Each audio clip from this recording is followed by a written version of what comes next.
Hey folks, I can't hear.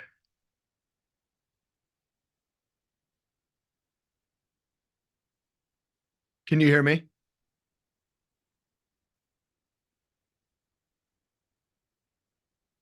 I can hear you. Can you hear me? I can hear you. All right. It might be, I'm online. It might be because they haven't let everybody in yet. Did Rosa prompt you to join as a panelist? This is She, Stephanie Monroe, by the way. hey Stephanie. Yeah, she did invite me to join as a Okay. panelist. Yeah, I'm under the weather, so I'm joining from home. No worries. Yeah, just give it a minute. That usually comes. Yeah, I They'll just thought they were start. taking attendance and looking up, so I thought maybe they were wondering if I was. Waylon, do you hear me? I do. Okay. Elliot, did you have your microphone on when you were speaking? Maybe not. Okay.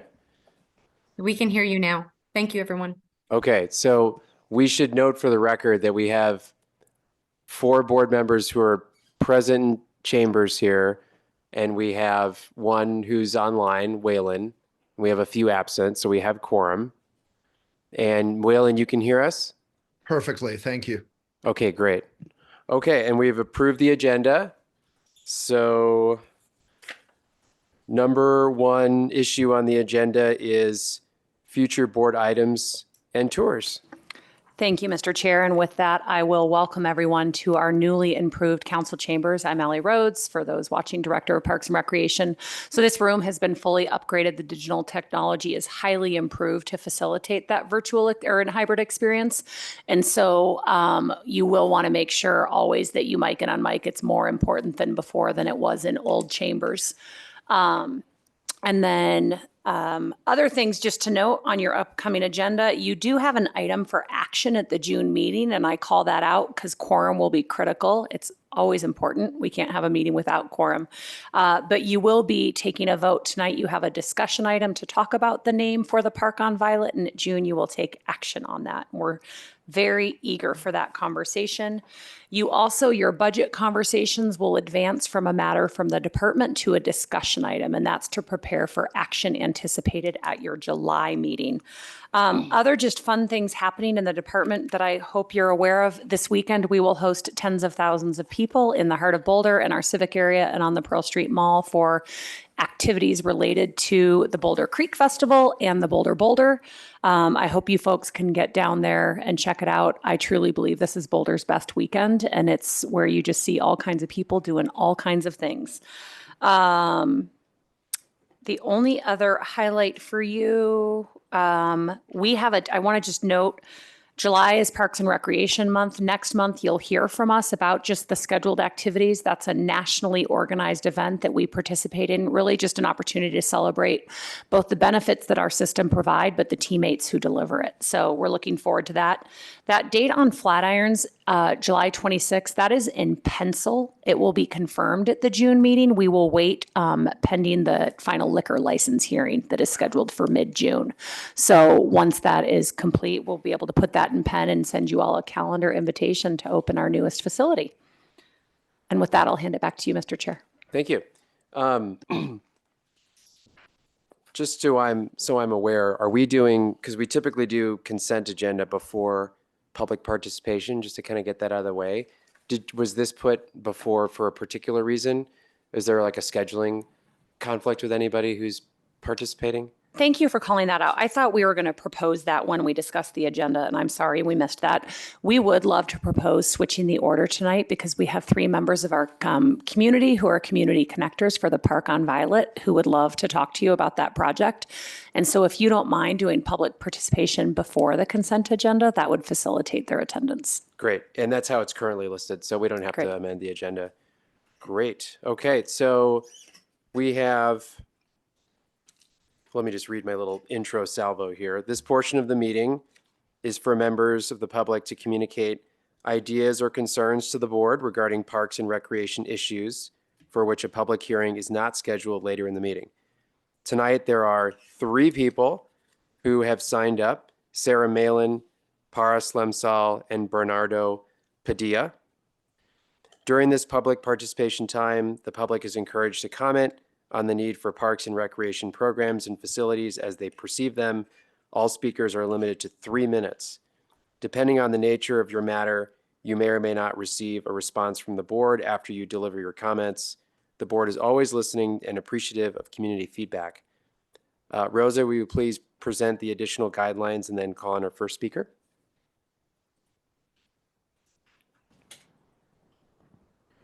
I will go ahead and call on Sarah Malin. Hi, my name is Sarah Milleen. I'm really excited to talk tonight and to be here with you guys.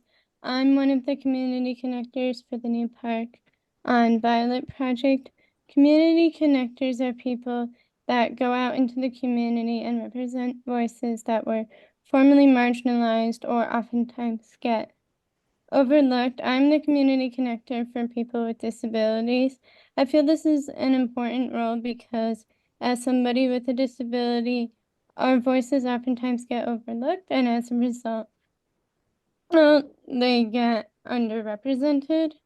For example, one thing that happens is sometimes decisions will get made without the consent of people with disabilities. This is unfair because just because somebody may not be able to talk verbally all the time or process things as quickly as one may expect doesn't mean that they don't deserve to know what's happening around them, and I would like to change that.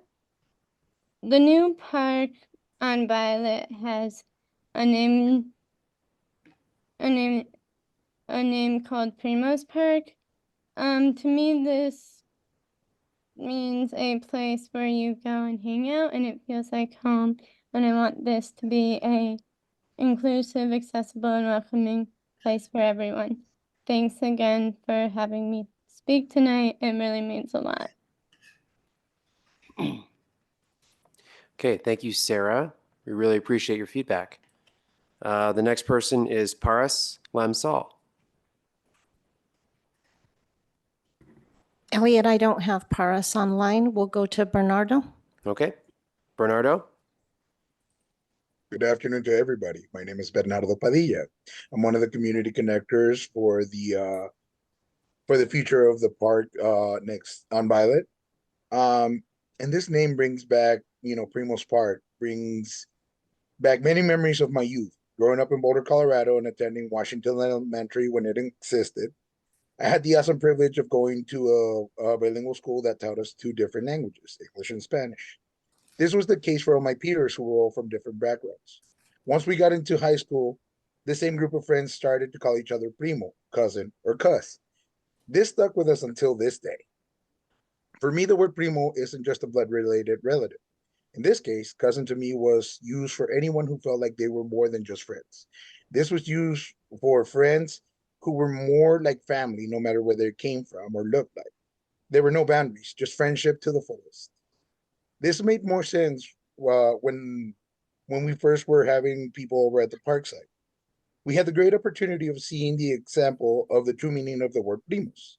We had a group of people that were from Nepal, as well as a group of people that had just come from Mexico. Each group brought their young children. None of them spoke English, only their native tongue. However, that didn't stop them from playing with each other. All they knew was that they wanted to play, and nothing was a barrier. No language, nothing. To me, that name brings a sense of unity, and it's something that we need so much nowadays. The fact that the name is in Spanglish just brings it a little bit more. It's more unifying and accepting and welcoming. I don't know if that maybe just be a little bit more, but growing up in this lovely community and having friends that have different colors, different backgrounds, different everything, just made it more, more upbringing to the word primo. Well, I had a lot of primos growing up that were from Brazil, and I had primos growing up that were from Korea. I had, it was a sense of family. It was a sense of ownership, knowing that I could welcome them into my home, and I knew I'd be welcome into their home. That's why, this name brings so much memory and so much potential. And the fact that our youth were so involved in bringing this upbringing to this name means a lot to me. I thank everybody for their time and for listening to me. Thank you so much, Bernardo. Elliot, And do we have I have Paras? Paras. Do you have her? Great. Go ahead. Yes, sir. What I think in the case of this Violet Park, in the basically Nepalese community are small in number. I would like to say that small in number. Maybe I think altogether there are 10 to 12 or 13 families living there, and the name, the Primos, is, I think it's a good idea because of the children who lives over there. They don't have a language barrier, even though they don't speak frequently the Spanish language, but they still know in the case of children. But in case of the adult guys, they may have heard the word primos, but it's very common. Whoever works with the Hispanic community in their working place, school, college, anywhere, I believe that everybody is familiar knowing the word primos. It's a very common, and it's like a brother. That's why I would say the name is appropriate for that community. Thank you so much for sharing that. All Do we have right, sir. anybody else who's signed up? Do we have anybody else in the gallery who's here to provide comment? Okay. No. I think that closes public participation for tonight. Thank you to everybody who provided comment. Okay, so moving on to the next item, which is the approval of the consent agenda. And as a reminder, this is an agenda item where we approve multiple things at the same time, including the minutes from the last meeting and various updates from the department. So I will ask for a motion to approve it, a second, and then we will open for discussion. And then we will, after that discussion is over, we'll complete the vote to approve the consent agenda. So do I have a motion to approve the consent agenda?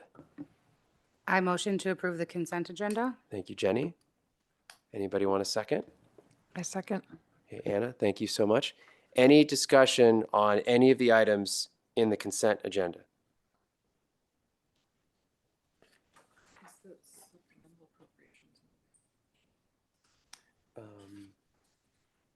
You can ask. Maybe that would be something to clarify with staff.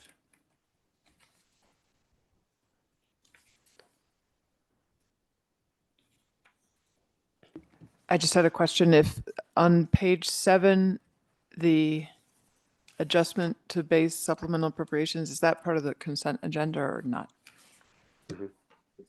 It is. That update is just an FYI for the board. So I had a question about that. Is that now be the time to ask? a quick Absolutely. question? So my question was, what is the process of identifying supplemental appropriations and who approves those items?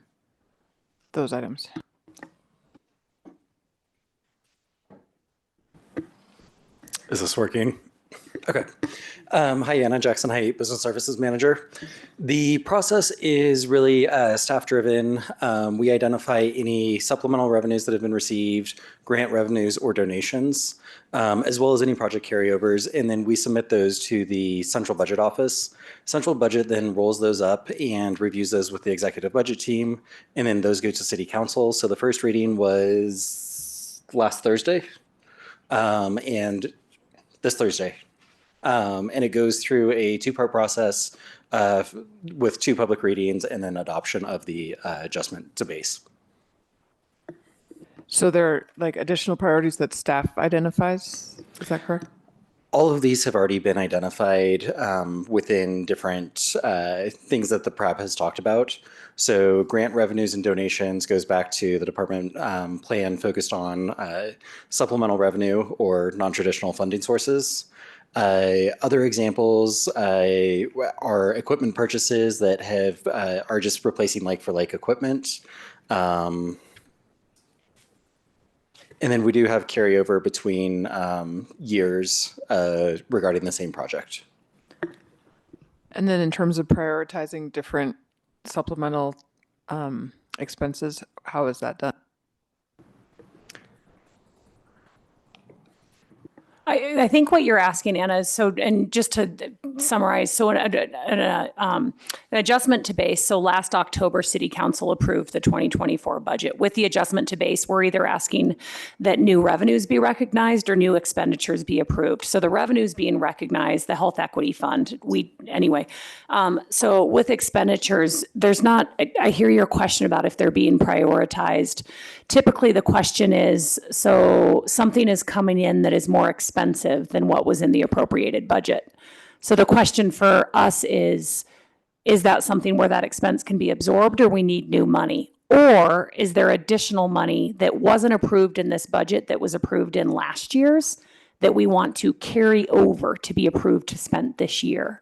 So operating dollars cannot carry over by the way that the charter is written. So if you had money that was approved in 2023 and you didn't spend it, and you haven't planned for it in 2024, you have to get that adjustment to base to spend that money the next year, even though it was approved the following. That's the source of the term carryover.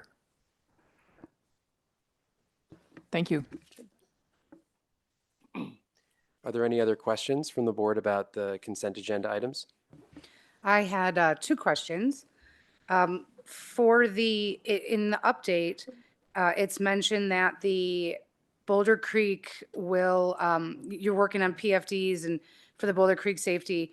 Can you tell me more about the flag warning system and who would be responsible for deciding which flag goes up when?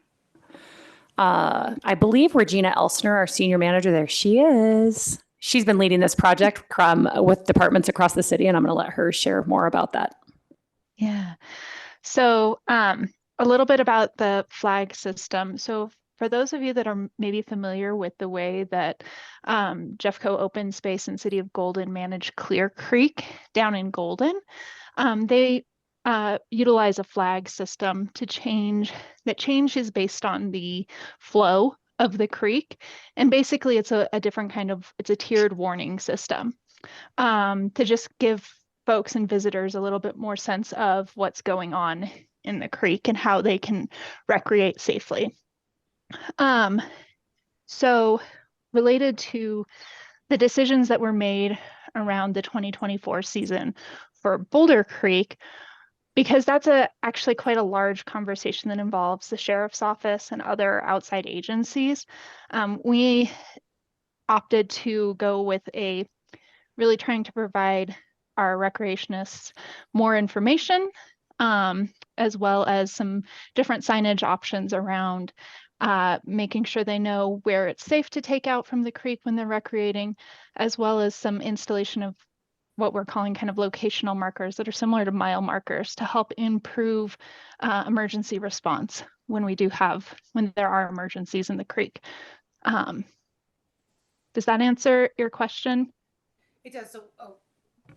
So will the county decide then if the flow is at a rate that would then be put up a flag? So we are not implementing a flag system. Oh, you're not? No, we are not implementing a flag system, at least not for the 2024 season. It's still a larger conversation to be had, but the sheriff's office is the entity that makes the closures on the creek, and Boulder Creek is closed at 700 CFS, and that's sort of the threshold. But below that level, the creek remains open for recreation. Okay, thank you. Mm-hmm. I had one additional question about the teen focus at the recreation centers. I think that it's amazing that we're looking to focus a little bit more on the teens in our community. I was wondering how it's being marketed to the teens or to the families and to the teens. Are you partnering with BVSD, or how are we doing that? Thank you for the question. I'm Scott Schuttenberg, Deputy Director. Yes, so marketing efforts have gone out on social media. We're also working with the Boulder Valley School District. We'll continue to expand our marketing efforts. My hope would be a lot of it will be spread word of mouth with our teens in our community as well. I think that's probably our best bet. But for now, it's really been a website and social media push.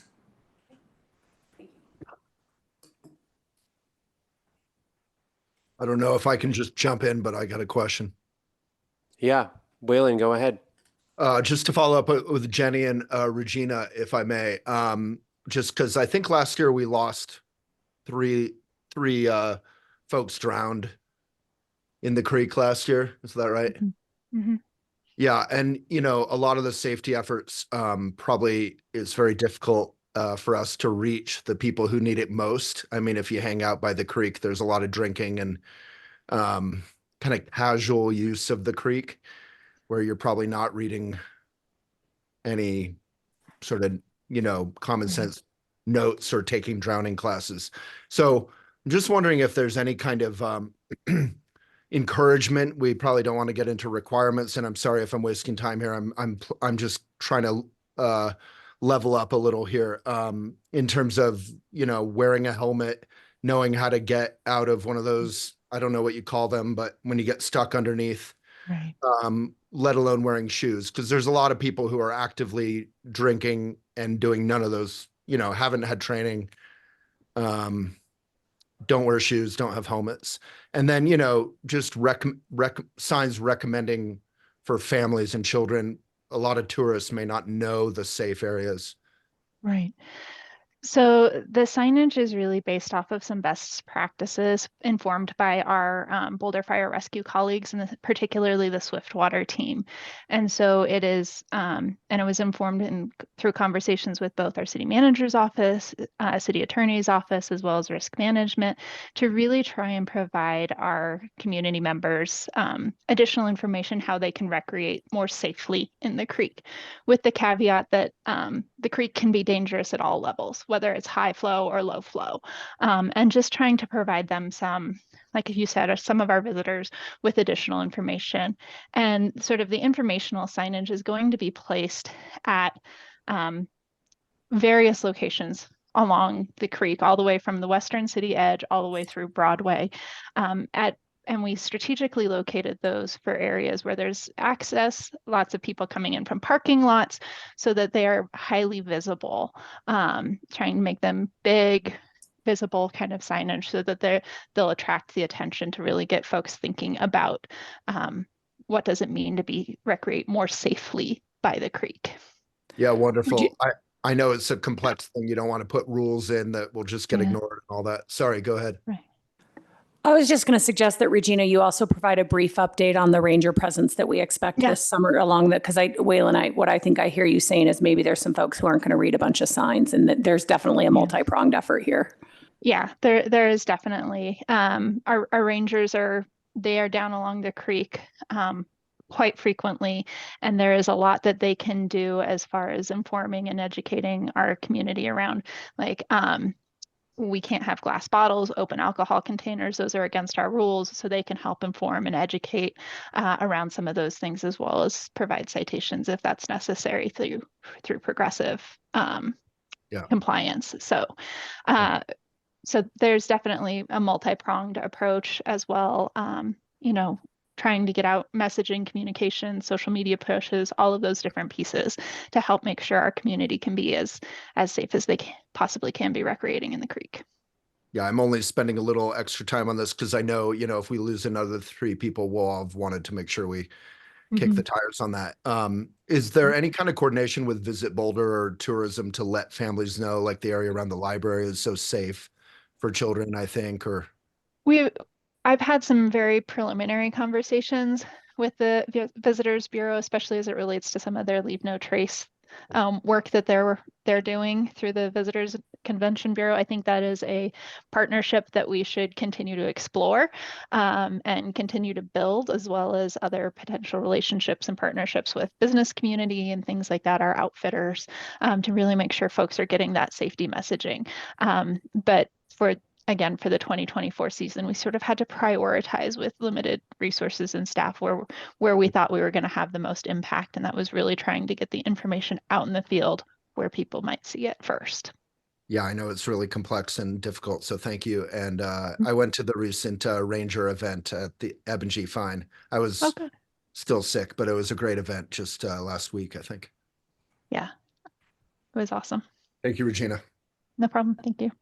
And just to follow up, I apologize. I misread that and thought that the flag program was under some sort of implementation versus exploration. Can you tell me what it would take to, because I think that's a great idea for the creek. If I could tell my kids, if it's a yellow flag, don't go near it. That's just a real easy tell. What would it take to get something like that implemented, or what would the process be to get it implemented for the 25 season? So it's just really that further exploration and coordination with some of those outside agencies, like in particular the Sheriff's Office and the Office of Disaster Management with the county.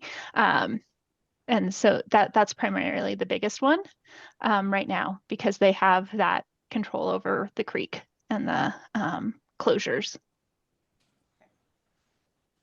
Are there any other questions or comments? I actually had some more questions. Yeah. So of the rangers that you mentioned that are going to be patrolling, what percentage of them are bilingual?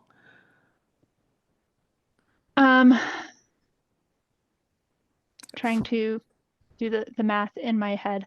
I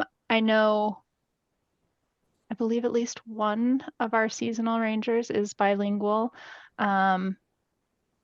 And she has actually, this is her second season with us, and she has done an amazing job of creating sort of a most commonly needed phrases for our rangers around how they can help communicate in Spanish in particular. And then in addition, all of the signage that we're installing will all be bilingual as well. Okay, great. And then in terms of the drowning prevention classes, I was wondering if these numbers met your expectations, and if you have ideas about like what factors contributed to certain sessions filling up, or what you might be doing differently next year. I might defer to Scott. He's there.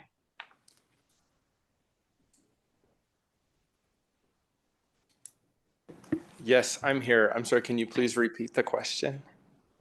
I was wondering for the drowning prevention classes, if the registration numbers met your expectations, and if you have any ideas about what contributed to the different registration levels and anything you might do differently for next year, either for like scheduling or location or other things.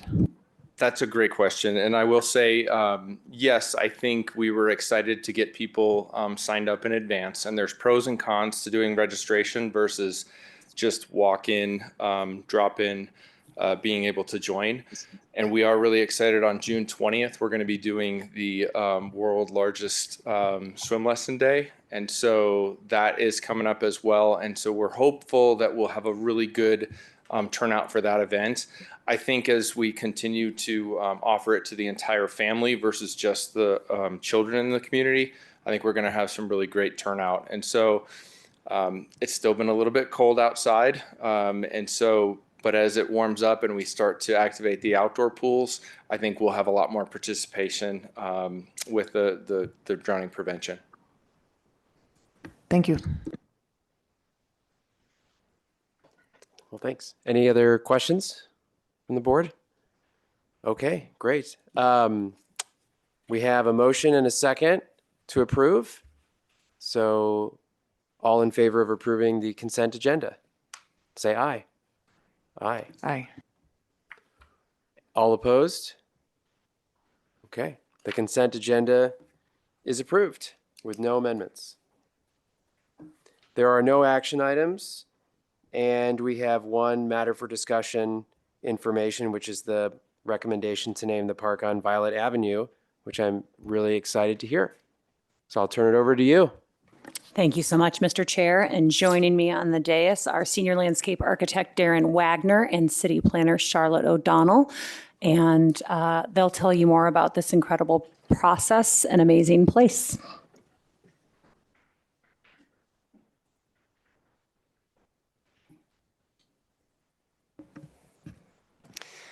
All right, terrific. Good evening, everybody. Nice to see some new faces and get to know the new board. Rosa, if you could go to the next slide, I just want to give you an overview of what we're intending to do tonight. And the first is to welcome you to the project. This is an incredibly collaborative project that we're spending staff time in building relationships and making sure that we're centering equity in the effort. And we're always thrilled to have, additional members sort of, a part of that project. It's deeply meaningful to us. So we also want to use the opportunity to bring you up to speed as much as we can for those of you who are somewhat new, and also provide a few brief updates on where we're at. But the focus of tonight is, as Ali said, that to talk to you about the community's recommendation to rename the park, that being Primos Park is the recommendation. And again, you'll take official action on that next month. So thank you, Rosa. So I want to just give you an overview of the schedule or sort of the overall process. The first real step that we took last year was to spend time understanding the community's vision and values. And that was a lot of deep engagement, initiating some relationships and deepening and building others. And I'll talk to you a little bit about what the result of that was. That then helped us inform a process of inventorying and analyzing the set of conditions out on the site. So those are both sort of from the technical standpoint in terms of floodplain issues, transportation issues, as well as some of the more subjective components of the project, which have to do with the perceptions of the communities as it relates to getting to and from the park or other issues that they wanted us to recognize during that process. We've then spent the first part of this year focusing on a set of 3 potential concept plans or ideas that we've taken to the community. We're now in the process of sifting through that feedback and coming up with the final refined concept plan that we'll bring also to you next month as a way for you to review and see where we are in the process. And then we'll spend the latter part of the year moving into what we call schematic design and getting more detailed about dimensions and the materials and the phasing for what actualizing the project will look like. That long bar about final design and permitting, this is a project that involves a lot of engineering as it relates to some of the floodplain issues that we're trying to address, which means there are conversations and consultations with both the Army Corps of Engineers and FEMA, and often those take some time. So there will be a period of time during which we're waiting, but we also, throughout this entire process, as I mentioned before, have really been using this opportunity to start activating the site in ways we haven't before in order to build those relationships, not just with the community members, but also with the space itself. There are significant access barriers to the site, and so it's meant making sure people know that this is actually already public land. You can already enjoy it the way it is. And if all goes well according to plan, then we hope to break ground before the end of the year next year. Next slide. Can I interrupt you for 1 second? Yeah, absolutely. I think it would be really helpful if you guys tilted your name tags toward us, just especially for the new members, so we can make sure that people know your names. Thank you, Ali, as well. All right. Great and easy process improvement. Thank you, Elliot. Yeah. You bet. Thank you. Continue. Of course. Next slide, Rosa, please. So I did just want to give you faces to the names and the voices that you heard earlier tonight. So these are the 3 amazing people that we feel incredibly grateful to work with. These 3 are in paid positions for us as community connectors. They receive a stipend, but they are incredible folks who have relationships with the exact communities we're trying to elevate in the process. And so we're incredibly grateful for what they've been able to do in helping us reach the community in ways we couldn't otherwise. In our first engagement window, which I described earlier, had to do a lot with trying to understand the vision and values for the site, we reached we had at least 400 conversations. At some point, it's sort of, you can't keep track because you just see them and are building those conversations. But we went lots of different places. We invited them onto the site. And we're really using opportunities for bilingual engagements, not just in English and Spanish, but also English and Nepali. Next slide, Rosa, please. In that process, this is what emerged as a set of community values. And I know some of you have seen this slide before, but it's something that really is continuing to guide us, and it will continue to set the stage and be a checkpoint for making sure that we follow through on what the community said was important. And so the ones in yellow are those 3 that are, emerged as some of the most important values to the community that they especially wanted us to focus on. And so I just wanted to point those out in particular. The loving nature aspect arose in so many different conversations and engagements in such a way that they really are seeing the site as an opportunity to spend time in nature in ways they don't typically get to, even though we live in this beautiful place.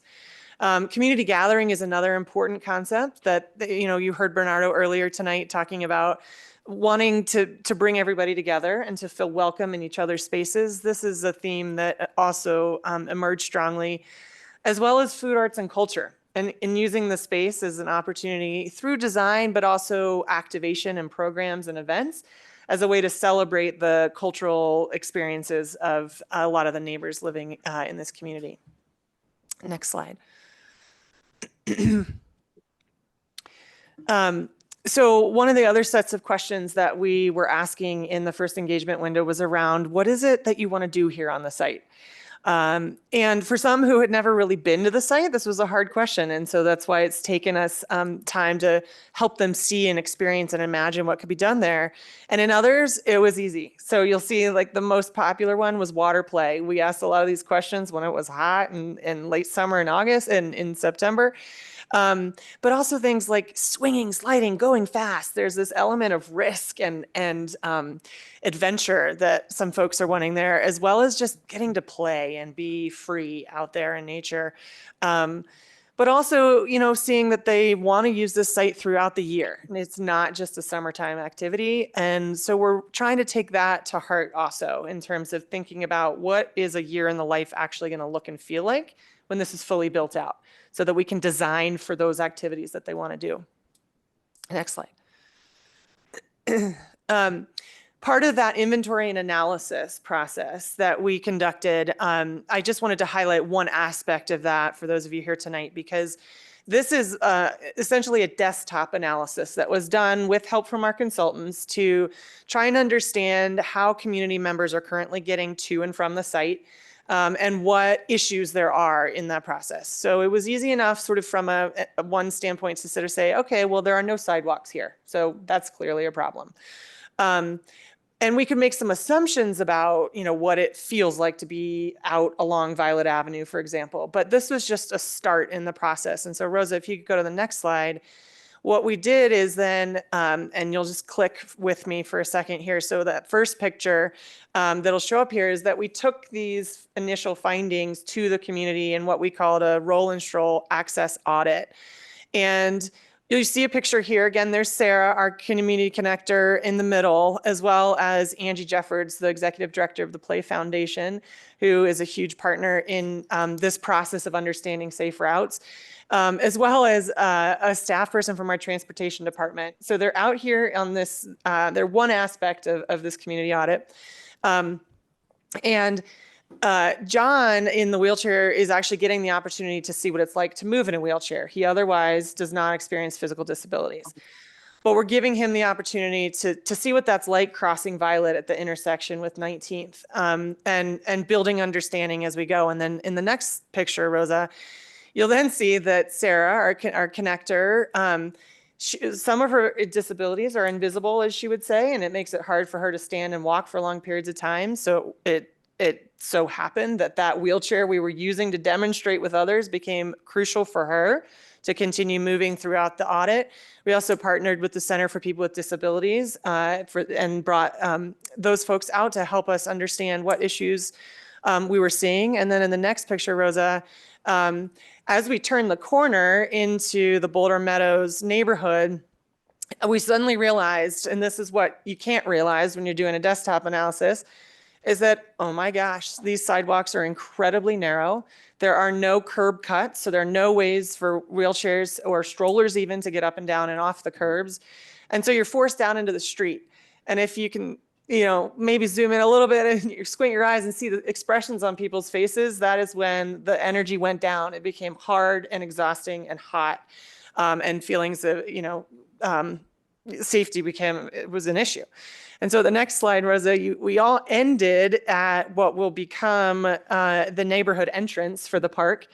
And we all look happy because everybody, has gotten their drinks and snacks by this point.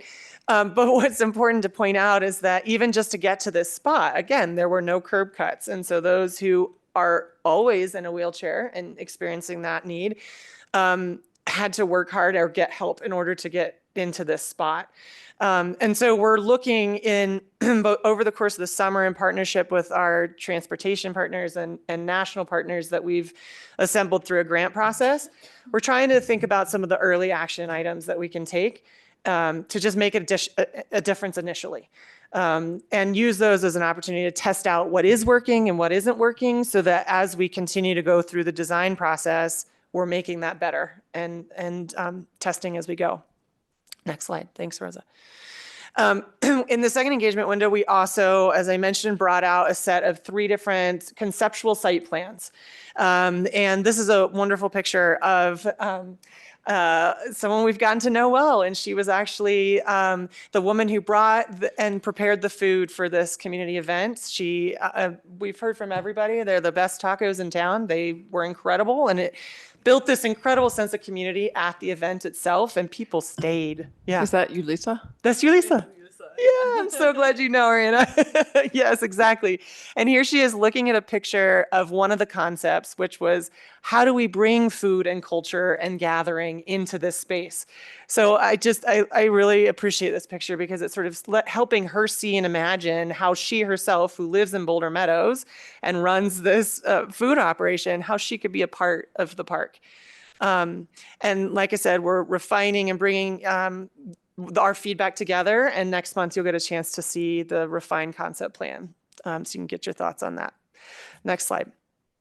The focus though tonight is on the community's recommendation to name the park. And so I wanted to just paint a little bit of the story, and then I want to give Charlotte time to bring even more flavor to it, because Charlotte's played a huge role in this process.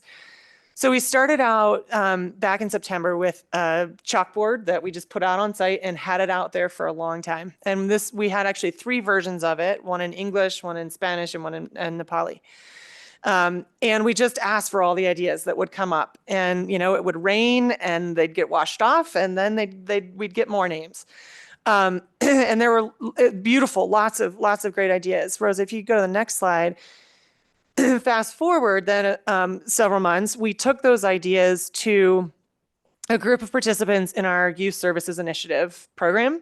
So these are mostly middle, some high school students, most of whom live in the Boulder Meadows neighborhood adjacent to this park site. And we said, you're going to help us make the final recommendation. You get to help us sift through these ideas and recommend others.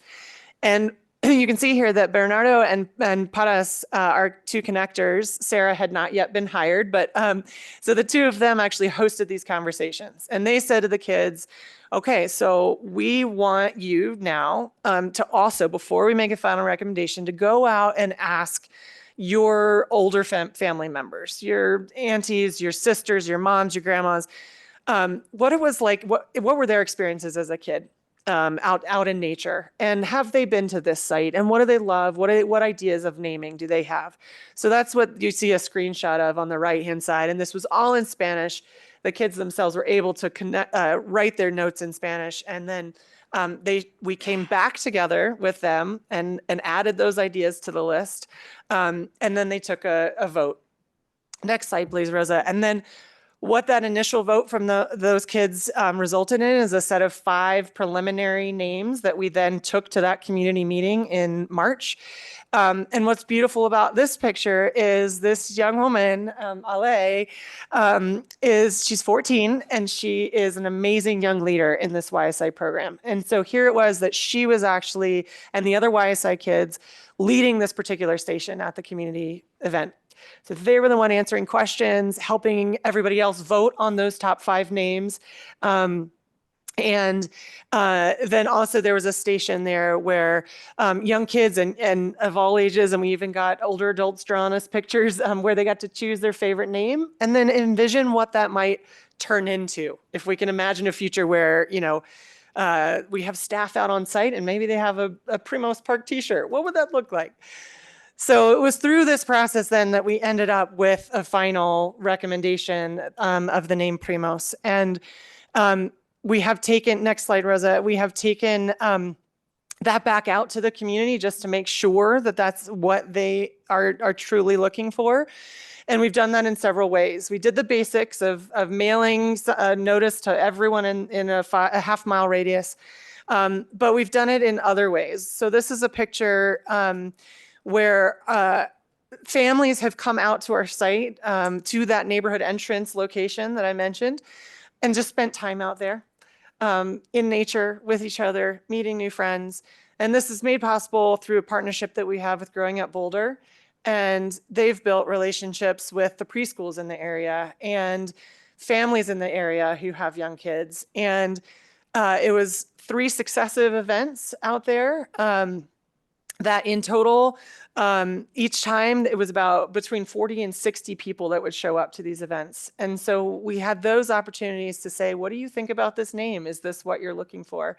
And we've gotten amazing quotes back from the young kids themselves, as well as family, older adults, about what it means. The other thing I just want to point out briefly in this picture is that there is a porta potty there. And that is in part because in running these initial events, we're trying out a new kind of engagement, which is that let's see how these events work. And we initially heard like, ooh, we have young kids. It's not going to work unless we have a bathroom. So we're running a pilot. We've got a porta potty out there for a few months to see how it works. And it's facilitating, you know, really good engagement with the park already. So I just wanted to mention that too. Next slide. I just wanted to finish with this and then invite Charlotte to add anything else.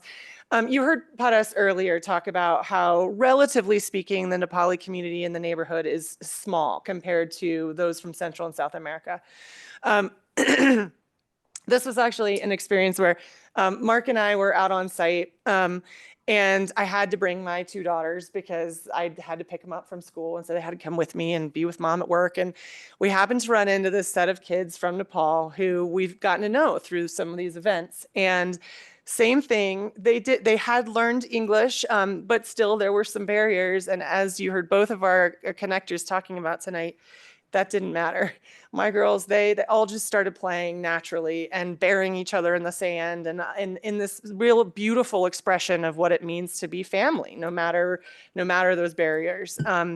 And so it's been this beautiful process of bringing community together, and the community is feeling really strongly about this recommendation for the name. So before we talk about next steps, Charlotte, I just want to invite you to add any other flavor, colors, or quotes. Yeah, it's fun to see the photos and be like, oh, I remember that day.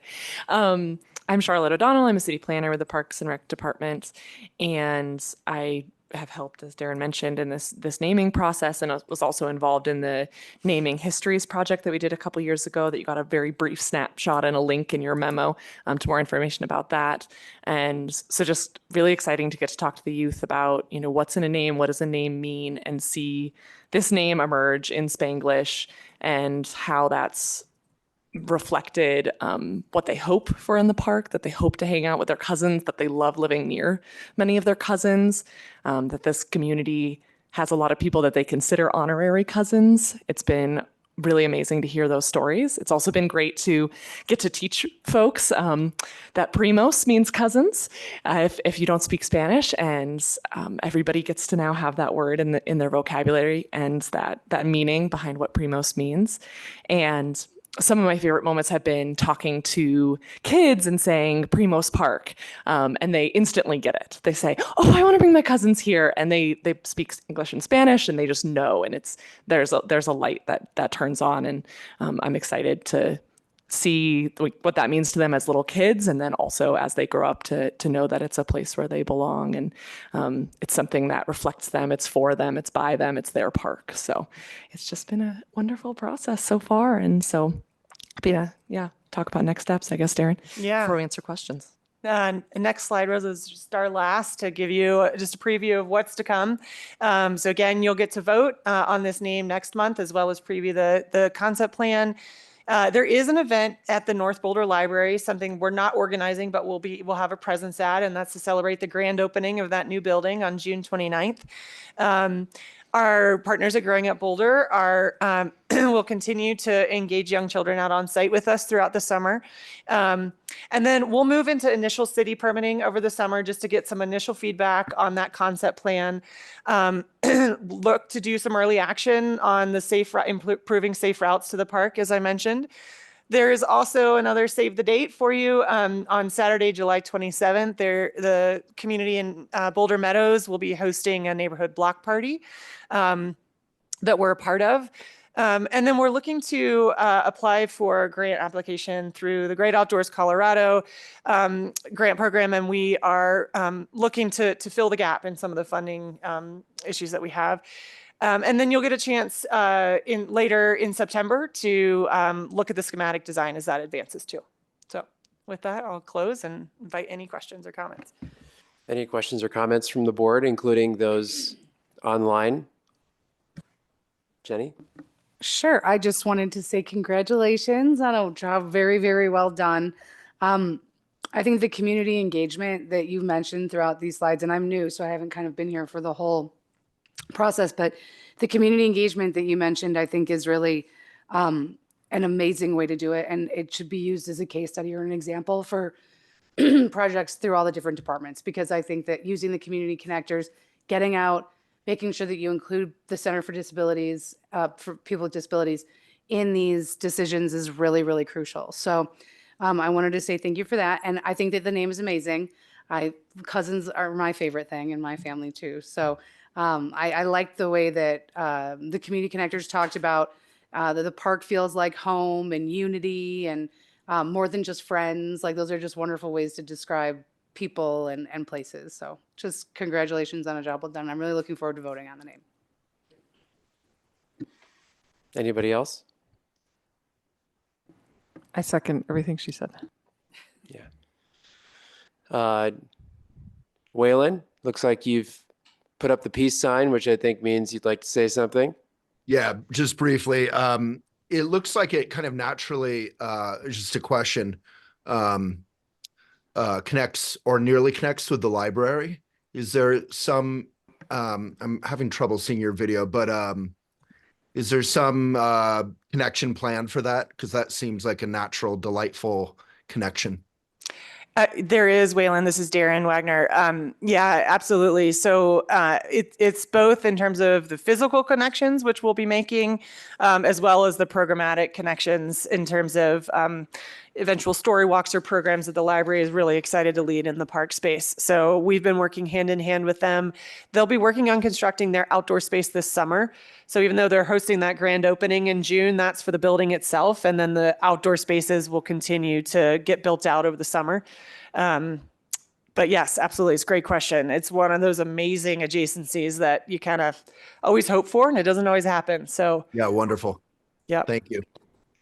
I see Rosa pulled up the map. Thanks, Rosa. Thank you, Rosa. That this map was about existing conditions, but the library will exist where that orange multi-use path exists up on the, what is that, top left-hand corner, kind of for folks that are familiar with this Yeah, area. this map is what prompted the question, because it seemed like it kind of didn't connect, but maybe it did. yeah, it does not currently, but it will.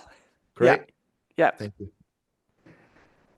For people that live in Boulder Meadows, like if they live like where it says the park on Violet, like are they gonna have to go all the way around to the entrance and then come back along Violet to get to the park?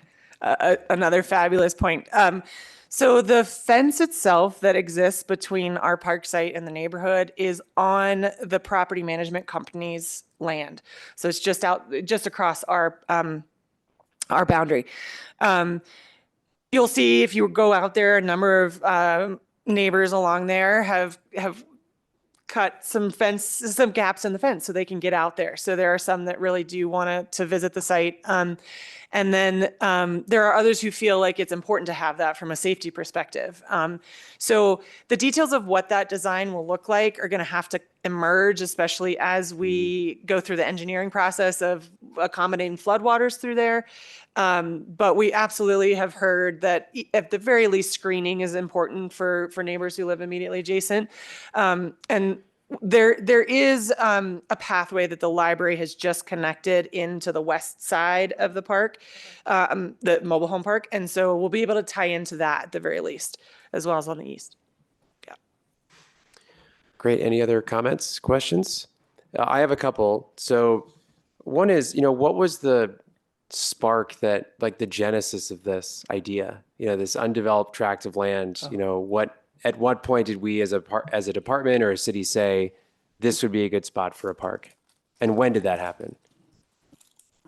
You probably know the year better than I do. I don't know why I was just looking. I mean, I know the general history, but you probably know the exact year and the 1987. Yeah. Yeah. So, I mean, I think this property was identified more than 30 years ago as, hey, if you look at, so we have proximity standards, and these are part of the national standards. You want every community member to be within a half a mile or a 10-minute walk of a park. This completes a gap, and well, I'll just say it out loud. I don't know why it wasn't developed 30 years ago, but we're sure glad to be doing it now. Mm-hmm. Cool. And then in more recent history, somebody said, hey, this has been shelved, or let's pick this up. This is a good spot. Yeah, in our most recent master plan, department plan update, it was identified as a capital improvement that we needed to prioritize. Okay. Great. And Elliot, you've been around long enough that we've kind of been in this mode of we don't do new things without new money. But when you add an equity lens to our decision making, this is a core service level that we should be doing. And while we're doing it within existing funding, it's the right thing to do. And developing a new park on our capital improvement budget is challenging. Last year, 21, we received $750,000 matching grant from the Land and Water Conservation Fund, which is a federal funding mechanism. And as Darren mentioned, we're going to continue to the fundraising because a new park is really expensive and beyond what our CIP can fully afford. So we're going to, part of the fund that begins in July is the fundraising. Great. That's actually my second question. It's coming. So thank you for addressing that. And will there be some sort of plaque or something else at the park site that will explain the origin of the name and the meaning of the name? That is such a beautiful question. We are hoping to continue working with our connectors to use that event on July 27th to celebrate the name as sort of a naming ceremony. And as we work that through, we're exploring possible temporary signs that they may want to help us create to celebrate it. In the longer design, absolutely. We're actually, Ali has said it beautifully, that we hope the final design actually evidences this idea of Primos, right? That we've shown through the design of the gathering spaces and even some interpretive art and signage as appropriate. Yes, that we've pulled that all the way through. Yeah, I would me speaking personally, I think that would be a really good idea to have something that explains to future generations how this was named and what it means and its significance, because that fact or knowledge might get lost over time. And I always really like it when I go to a park and I see some sort of explanation of who's the person it's named for, or this, whatever makes it a unique spot. I think that's really helps kind of create a timeless impact on the community. And then just kind of nuts and bolts, we are going to vote on this next month, right? Does council also have to approve it, or is the PRABS vote on this the end of the line? Yes, you want to answer it? Okay, so the PRAB actually has authority over naming. So you will get to do that. Now we'll notify, we'll send a heads up to council by the end of this week, letting them know that like the process is going on. And we'll do the same, we'll notify them after you've made the decision, but the final authority rests with PRAB. Great. Okay. Thank you. And just in case we name another park, final authority rests with PRAB in this case because it's not being named after a person or an organization Okay. or donated or sponsorship naming. There's other policies that apply if that were to be the case. But because this has been the name that's emerged, PRAB has final authority under the park naming and dedication policy. Great. And I just want to echo some of the comments earlier that I think that this process has really established a model for engagement with the community. And I think that the process has created a really great result. I mean, the name is really fantastic and it reflects what the community wanted. And from the moment I read about it, because I went right to the packet, I was like, I just flipped through the pages to see what you guys were recommending to name it. And when I saw the explanation, I thought, man, that just nailed it. Perfect. So really good job with that. Thank you. Yeah. Thanks for having us tonight. We appreciate it. Yeah. One last question. What's the grant you're applying for? It's through the Great Outdoors Colorado Great. program. Okay, thank you. Yeah, you bet. Okay. So with that, thank you so much, Darren and Charlotte, for coming. And we will shift to our next agenda item, which is matters from the department. We've got two items. One is the 2024 citywide planning, and then the second is the financial strategy update. And Allie, I'll turn it over to you. Thank you, Mr. Chair. So I'm going to give you all an overview of several plans that are guiding our work in 2024.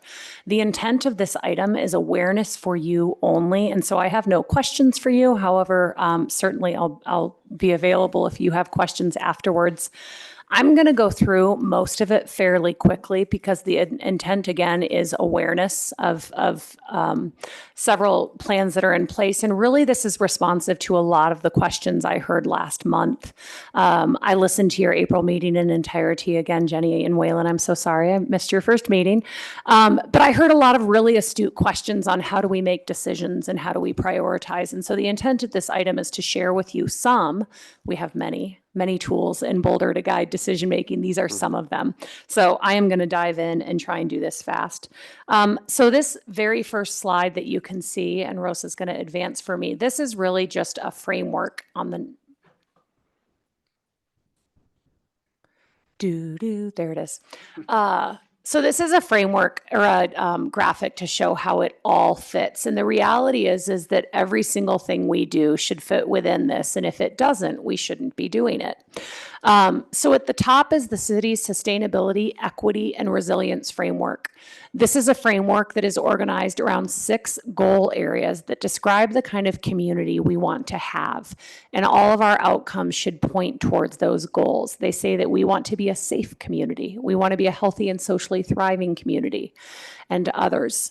The Boulder Valley Comprehensive Plan is a shared document between the city of Boulder and Boulder County, and it governs land use in our community. It also includes a lot of policies for how land should be used and how we should operate.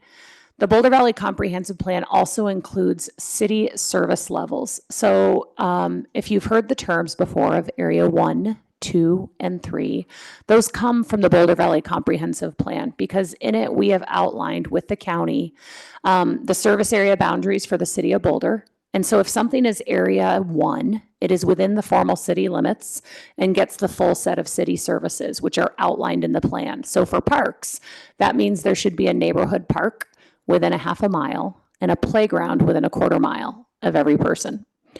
Area 2 are those areas within the service or within the guiding document that could be annexed into the city someday. Both the city and county have agreed those areas could be annexed. Examples of that include parts of Gun Barrel, some properties on adjacent edges of the city, such as the San Lazaro mobile home manufactured home community. And then Area 3 are those areas that the city and county have agreed should be reserved for their current uses, whether it be rural or agricultural, except for what is called the Area 3 Planning Reserve. And that is in North Boulder.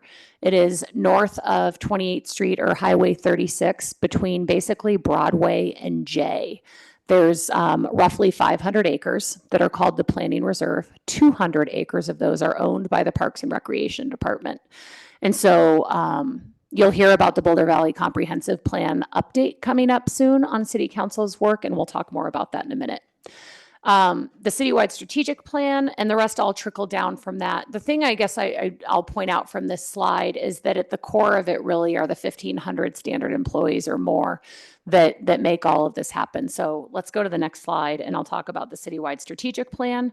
Really, this is just a prioritized list of strategies in support of the SARE framework. This is new for the city to actually have a coordinated citywide strategic plan. And the way it developed was staff from all of the city departments getting together and outlining the work underway aligned with the SARE framework and prioritizing those that had the most opportunity to advance the outcomes. The next two slides highlight some of those strategies. Again, they were linked in your packet. I'm not going to talk a lot about them tonight because one, they're not fully scoped out yet, but two, you'll hear about them more when I give you an update on the BPR plan in June, because much of that work is really closely aligned with the way that we're implementing that plan. So Rosa, if you go to the next slide, you can just see some of the strategies. I've bolded the words that you can see. Really, they just align with a lot of the work we have in place. So equity-focused programs, there's a youth focus there that relates to the Child Friendly Cities initiative that our department is helping to lead. 15-minute neighborhoods, and then the next slide. Strategies 10, 11, and 12, or sorry, 10 and 11 are around our sustainability and resilience goals. And then 12 and 13 really speak to some questions you all had about how we invest in assets and our employees. So again, super fast. Let's talk about council priorities on the next slide. You all had questions about that. So in early April, this council that began its 2-year term in November had a retreat to decide which work they wanted to elevate in their 2-year work plan. This is a comprehensive list. And again, it was linked in your packet, so I'm not going to read it to you. But I will call out the ones that have a really strong correlation with our work. The Boulder Valley Comprehensive Plan, that work is getting advanced because there is an interest in talking about that Area 3 Planning Reserve and other strategies to address Boulder's affordability and housing challenges. The citywide long-term financial strategy, I have a whole slide on in a moment. There's a lot of work around homelessness programs and innovations that are really around addressing homelessness upstream. We see a lot of the downstream impacts in our system, but that work is around the upstream. And then the climate action plan update, we expect that to align with our work in the Parks and Rec system as I overviewed for you all in February. The next slide is just more of the list. And we're just gonna keep going because I'm gonna give you an overview on 2 of them that most impact our work this year.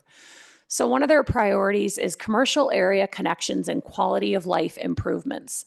This is generally around the economic vitality of the community. And specifically and immediately, there is an interest in making sure that there is really good connectivity and access between the University Hill area, where we have a brand new hotel opening at the end of the month. And then next year, we'll have the University Conference Center and Hotel. From economic vitality reasons, we really want those folks being able to connect to our downtown area. So there already is work in progress. If you've traveled between the Hill and downtown recently, you've noticed our team is doing extensive cleanup in the Arboretum area.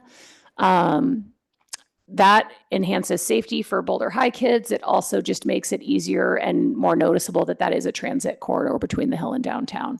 So lots of short-term actions in place. There's going to be some improved signage so that, for example, signs at the top of the hill saying Pearl Street, 8-minute walk, Boulder Creek Path, 5-minute walk, arrows pointing folks. There's a lot of spots, and especially if you think of you're on the Boulder Creek Path and you're walking by Boulder High, you can go left or right. If you're not from Boulder, you have no clue where either one takes you. And so we're really excited. There's some temporary signage. And then through the civic area project that our team is leading, we expect there to be some more permanent signage that will align with the branding of that site.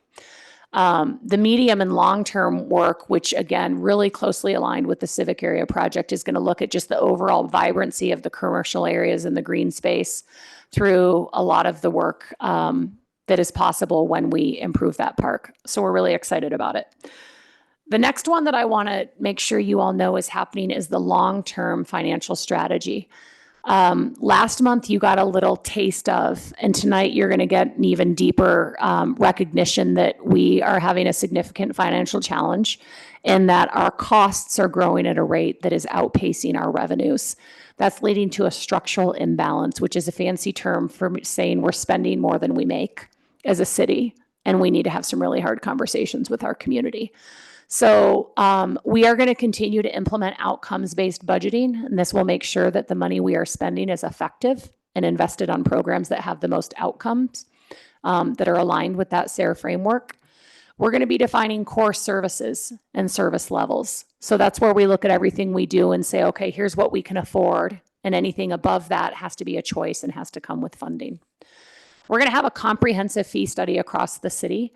We expect that not to replace the work that we did last year with the fee policy that the PRAB supported, but really it will expand some of that citywide and make sure we have consistent practices for where and how fees are charged. We expect to explore other funding mechanisms. The BPR 2022 plan does talk about investing in public-private partnerships, investing in revenue-generating opportunities, and more. And then finally, we're going to look at a 3 to 5 year ballot measure strategy. So a lot there. All right, BPR plan. So this is the department's strategic plan that was formally and unanimously approved by the PRAB, the Planning Board, and City Council in 2022. So really, when you ask how decisions are made in Parks and Recreation, almost all of it is clearly spelled out in this plan. And we're going to give you an update in 2 parts. This month, we're going to give you a financial overview to let you know for the planning scenarios in that document, how are we doing? And then next month, we're going to give you an overview of all of the initiatives that that department plan outlines, which are in progress, which are not yet started, and which have been completed. So that'll be the 2-year anniversary of that document, and we look forward to give you an update. I just want to remind folks with the next slide, I always appreciate taking the opportunity to remind folks most of what we do is not in any plan. And it is making sure that every single day our 1,800 acres of parkland are clean, they are safe, they are great spaces for the community to play. We operate 3 recreation centers, 4 dog parks, all these trees and flowers. And so it's just, I always appreciate the opportunity to say, yes, there is more, but most of what we do is just operating this system. And every time we ask the community, you often in the board, and certainly us, we often hear the negative things. But when we ask the community on a statistically valid level or even in deeper commitment, most folks think we're doing a really good job operating our parks and recreation system. So those results we get in the National Community Survey, they're higher than almost all of the national benchmarks. So my key takeaway on this slide is we operate a really big system and people think we do a really good job. And I do too. So funding scenarios. So these are 3 scenarios that are spelled out in the BPR plan. I am not going to read to you each of these. And I'm happy to send you this presentation. You're going to get it again with some of the capital conversations. This is when we developed this plan in 21 and 22. For each of our services, we spelled out what would we do in a fiscally constrained scenario. And that's city speak for what do you do with existing funding. Everything in that column we thought we could do in 2022. Yellow means something is underfunded and red means it is unfunded. So your key takeaway for this slide is that with cost escalation and the incredible just outpacing of costs and revenues, we do not currently have enough money to take care of the system we have today in the way that we are.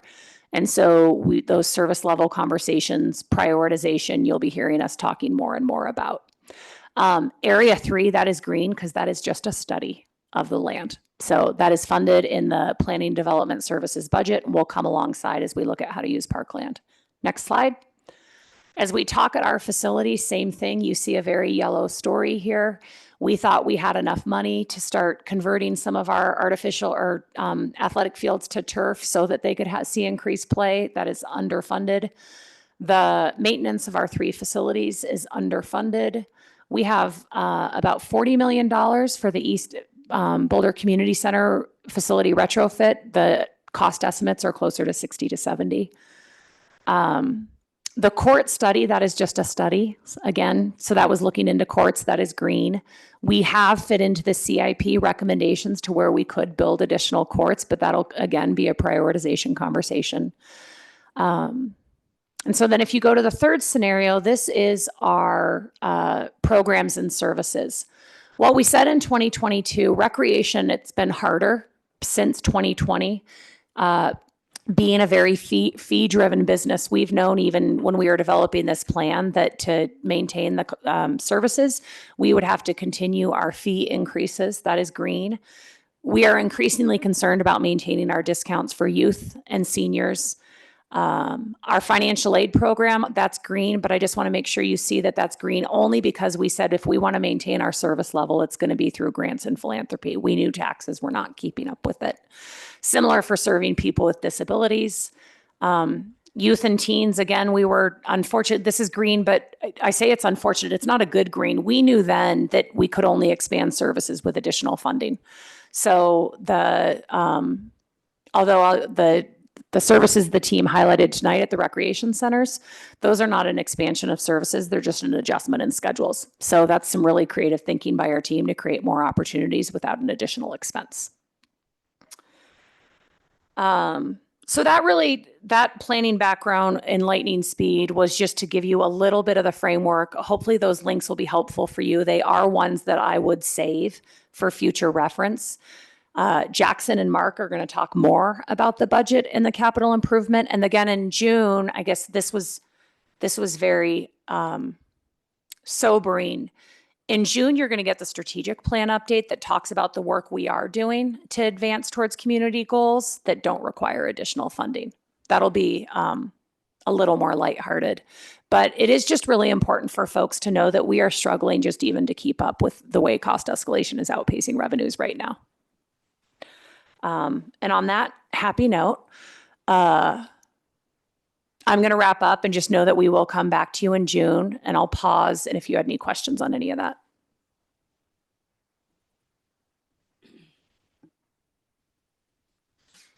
Any questions? Nope. Yep. Oh. Go ahead. Me? Go ahead, Waylon. Yeah.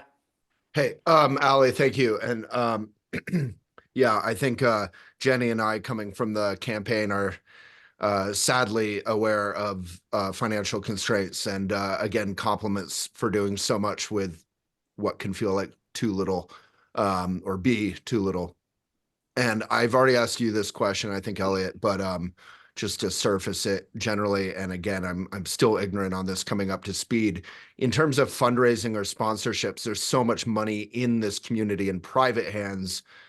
What are the limitations or guidelines or paths forward for getting those kinds of donations if that's something we want more of? Just your question is, what are the guidelines or limitations on fundraising? From private donors. Yeah. The Just biggest to limiting, ease all of this limitation. yeah, I mean, the biggest limiting factor, we do have sponsorship guidelines. And so if Waylon Lewis and the Elephant Journal came to us and said, here's $5 million and please create Waylon Lewis Field, there would be limitations on that. I don't know them all off the top of my head. That's something we can come back to you on with more of just a framework for fundraising. But again, the biggest strength we have in that side is that we have a highly functioning partner in the Play Foundation. They are stronger than they ever have been. And we're really looking forward to the work they're doing with their strategic plan. And they're really growing in a way that is perfectly timed for our need. Yeah. So we can look at calendaring some kind of a follow-up if that would be helpful.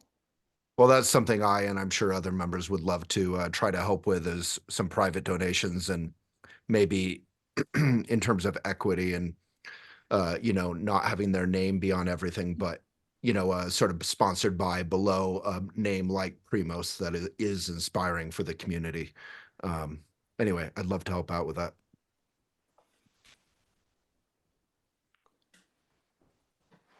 Any other comments or questions? Thank you so much. Yes, I hope that was helpful, and we'll keep talking. And I don't mean to be cheeky about that happy note. It is important to note how much great work is happening across the department every single day, despite these limitations. And so with that, we are going to shift directly to developing the 2025 budget with Jackson and Stacy and Mark, and they'll each introduce themselves as we dive in.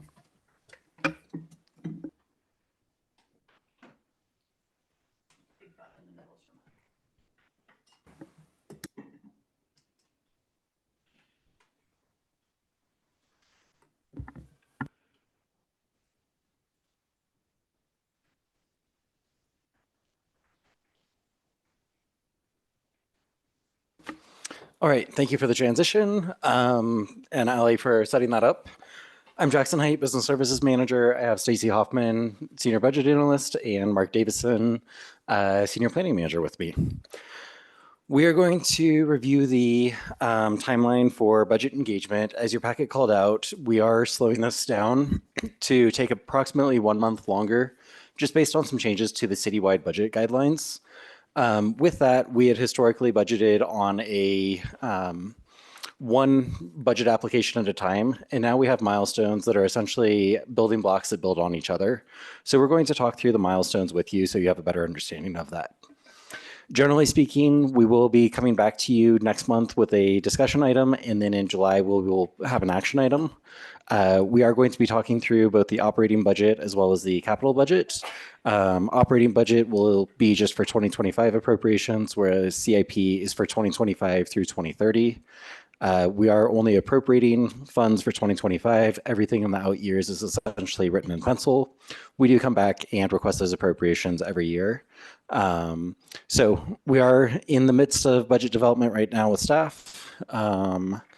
And Ali already touched on several of the tools. I just wanted to highlight once again, we do have the SARE framework, which is the triangle on the top left that captures all of the various plans that guide our decisions. In the 2022 department plan, we also have an equity map that helps us inform where our investment dollars will have the greatest impact to the community from an equity standpoint, so we do keep this in mind. As we've mentioned for the last few months, we are in year 3 of budgeting for resiliency. This is where we are adding outcome measures to determine the impacts of budget dollars and really focusing on realigning our budget to achieve those desired outcomes and have more of a data-driven approach. So with year 3, we are looking more at data and we are evaluating how our investment dollars are working towards those goals. Something that we talk about a whole lot is the racial equity instrument, and this guides how we make decisions to make sure there aren't unintended consequences and that we are including people who are historically underrepresented in local government. So this is an example of how we use the racial equity instrument. We establish what the outcomes are, collect data, determine the benefit and burden, develop strategies, implement them, and then report back.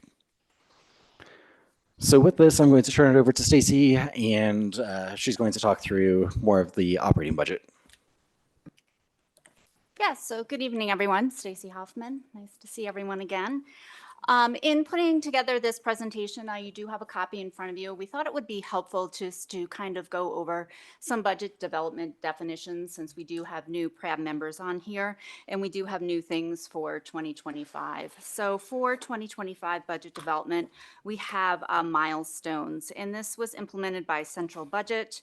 And basically what it is it changes the budget process to have our submittals break down into more smaller staggered segments. And we're going to go over some milestones that we've accomplished so far. This does help all the citywide departments focus on the fact that we're in a constrained environment. And this was really to direct us to focus on realignments for our budget. So basically directing our existing funding to where it would have the most impact. The 2024 approved budget is the annual budget approved by City Council. It's our spending plan, and it does include our operating and capital budget. And the city charter does require that the city council approve a balanced budget for the following fiscal year by December 1st. The 2024 revised budget, Jackson and Ally did touch upon this a little bit earlier in answering Anna's question about the adjustment to base and what that consisted of. So the revised budget does allow us to adjust the budget throughout the year to base processes, and that could be an adjustment to base, our CIP, and operating carry forward, which could be CIP contracts or other operating contracts that do need to move forward. As we're developing our budget, we do have a 2025 base budget, and this is really our baseline appropriation or our starting point for 2025. We do work with central budget on this, and all of our 2024 one-time awards, our funding awards, and our fixed term positions are reduced out of our base budget. The department does have 4 fixed term positions that are due to come to an end at the end of this year. So they have been reduced out of the base budget, and then you'll see that reflective in the numbers we'll go over. Our 2025 base cost budget met our milestone 3, which was submitted this past Friday. And this is our baseline budget appropriation plus our base cost drivers. So basically mandatory increases or decreases, our contractual, inflationary, government regulation increases. And then we will have our 2025 proposal submittal that will be at the end of June. That includes all of our base cost drivers plus any identified enhancements. From there, the budget will be reviewed by the executive budget team and then go through city managers, recommended to be released to council at the end of August. So as we look at our milestones, there are 5 milestones. The first 3, we do have the budget program realignment, the budget realignments, and the base cost changes. We're going to go over those in a little bit more depth in a moment.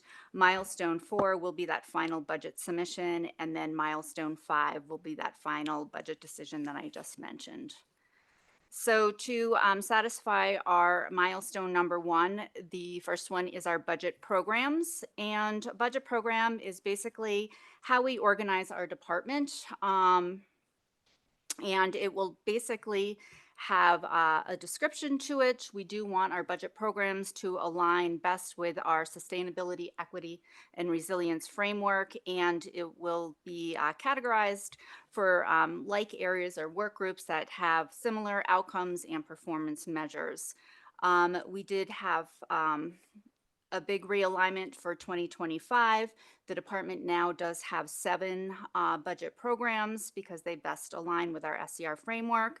And the most significant change for the department was to the planning and ecological services and recreation and park operations. So down below, you'll see we do have administration, which does line with the SCR goal of healthy and socially thriving, which includes business services and our department administration. We have community building and partnerships, which is healthy and socially thriving. Our volunteer services, community outreach, expand, and YSI makes up that budget program.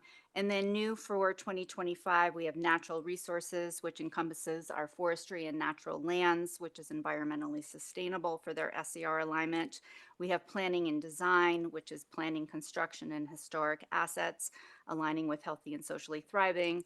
We have the Urban Park Ranger Program, which aligns with SAFE. And then we have park operations, which is healthy and socially thriving for all park operations. And then recreation really encompasses the rest of the department. So really took a thoughtful approach to just best align our budget, since a lot of those had been combined and really didn't align great for performance outcomes and measures. The second milestone that the department did work a lot on was budget realignments. And a budget realignment has a net zero change. So it's basically used to better align our resources that we have, right? So we did go through a very careful look throughout our budgets, and we looked to align budget within work groups. So this was an opportunity for staff to go in and perhaps move budget between an expense such as materials to maybe they needed a little bit more money in employee training. So they could align within their work group, or we could align budget within the fund So if there were areas that were underspent year over year, we did look to realign that money there to maximize our resources and direct our money towards our most important work. When we were doing this, all of this did have a focus on our SARE outcomes and performance measure alignment, and that was completed in March. The third milestone that we just recently completed this past Friday was our base cost changes. And base cost changes could be increases or decreases. They're mandatory requirements. It could be by other government agencies. A lot of it was impacted by citywide guidelines. And then we did see inflationary increases to ongoing non-personnel expenses. So basically with our base cost increases, we want to make sure that we have sufficient funding for mandatory requirements. We did look at 2022 and 2023 actuals, and we did reassess our 2024 approved budget. Some of these base cost drivers are our personnel, wages and benefits. We have equipment.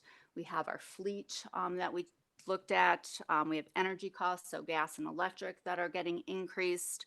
Our enterprise technology fund, so all of our computer replacement, the software that the department and the city uses. We looked at reserves, cost allocation, so the allocations that we pay to help fund those internal city departments such as IT and HR. And then the city did do a look at our revenues, so our sales and use tax, property, and interest earnings. So this next slide shows the budget calendar overview. I've touched upon milestone 1 through 3, which have been completed. Our next milestone is number 4, which is due in at the end of June, and that is really where our budget proposals or any enhancements to that operating budget are due, and then also our CIP is due in at that point. From there, we'll move on to milestone 5, where our final budget stories and fund financials will be due. And then from there, the budget will move on to City Council. Any questions on that before we start to look at our funds? I do have a couple questions. When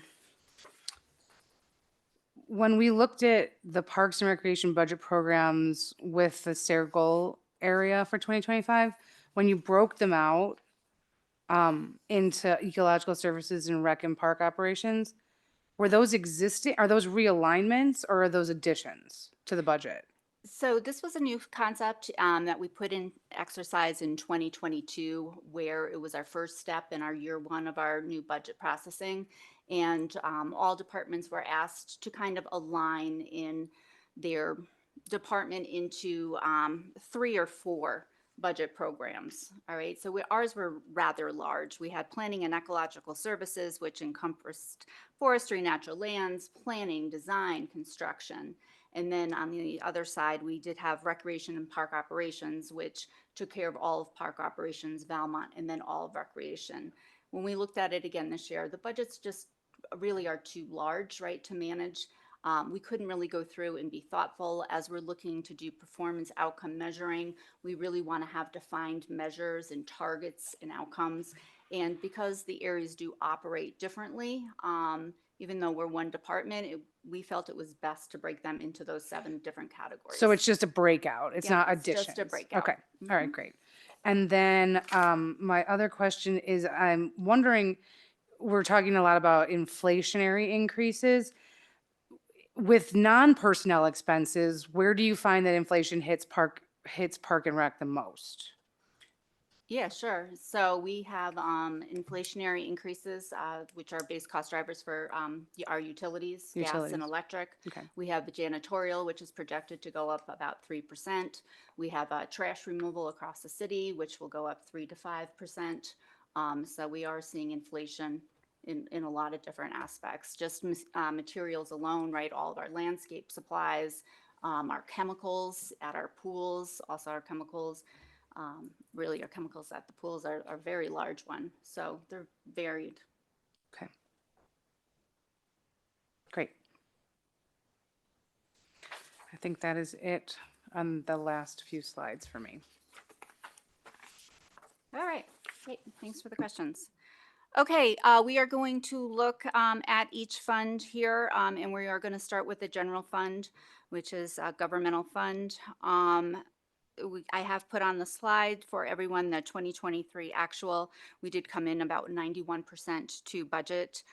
We do have a revised budget in the general fund of about 6.62 million, and our base budget is 6.1 million. It does include fixed term positions that have been decreased out of that. The first milestone 3 exercise that we did is those base cost changes. And our budget submittal was 6.24 million. We are down about 166,000, and that is really just due to those positions being backed out. So the 3 positions for the fixed term that we have there. Looking at our lottery and other capital funds, I'm not going to spend a lot of time on this slide since Mark is going to go over all of the capital in depth there. Looking at the Permanent Park and Recreation Fund, 2023 revenue actual is 3.95 million. We did come in about 3% over budget. Looking at our 2025 draft projected budget, we are coming in at 4.45 million.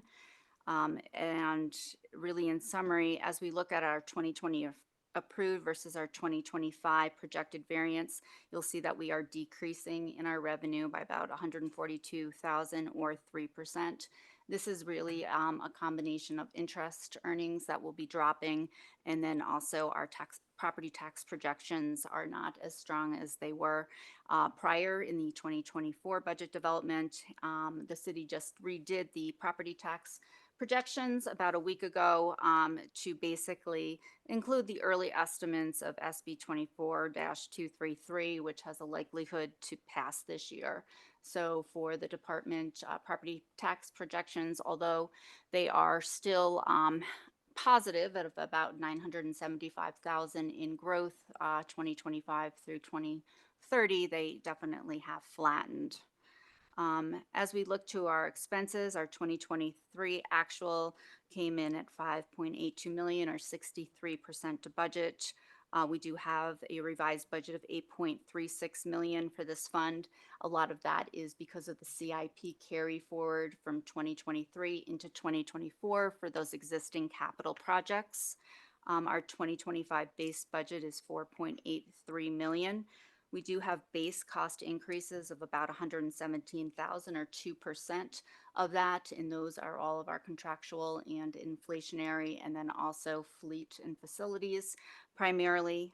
So that brought our submittal up to 4.94 million, which is about 69,000 or 1% below the 2024 approved. This fund also does have one fixed term position that was backed out of it, which is causing us to look like we actually do have some savings because that position has been reduced. As we look to the 0.25 cent sales tax fund, revenue for 2023 did come in at 11.93 million. Again, this fund did come in 3% over budget. We do have a 2024 revised budget of $11.8 million. Sales and use tax projections have been revised down. However, since we did develop the 2024 budget, sales and use tax is flattening, and we're looking at about a 1 to 2% decrease per year. So as we look to our 2025 projected, we still have a projected variance in the positive about 422,000 or 4%, but certainly not as strong as it was last year when those projections were put together. And looking at our expenses, we did come in at 62% to budget last year. The 2024 revised budget does have a lot of CIP carry forward. We're finishing up the golf course and some other CIP projects where that budget is sitting there to support that work that is already in progress.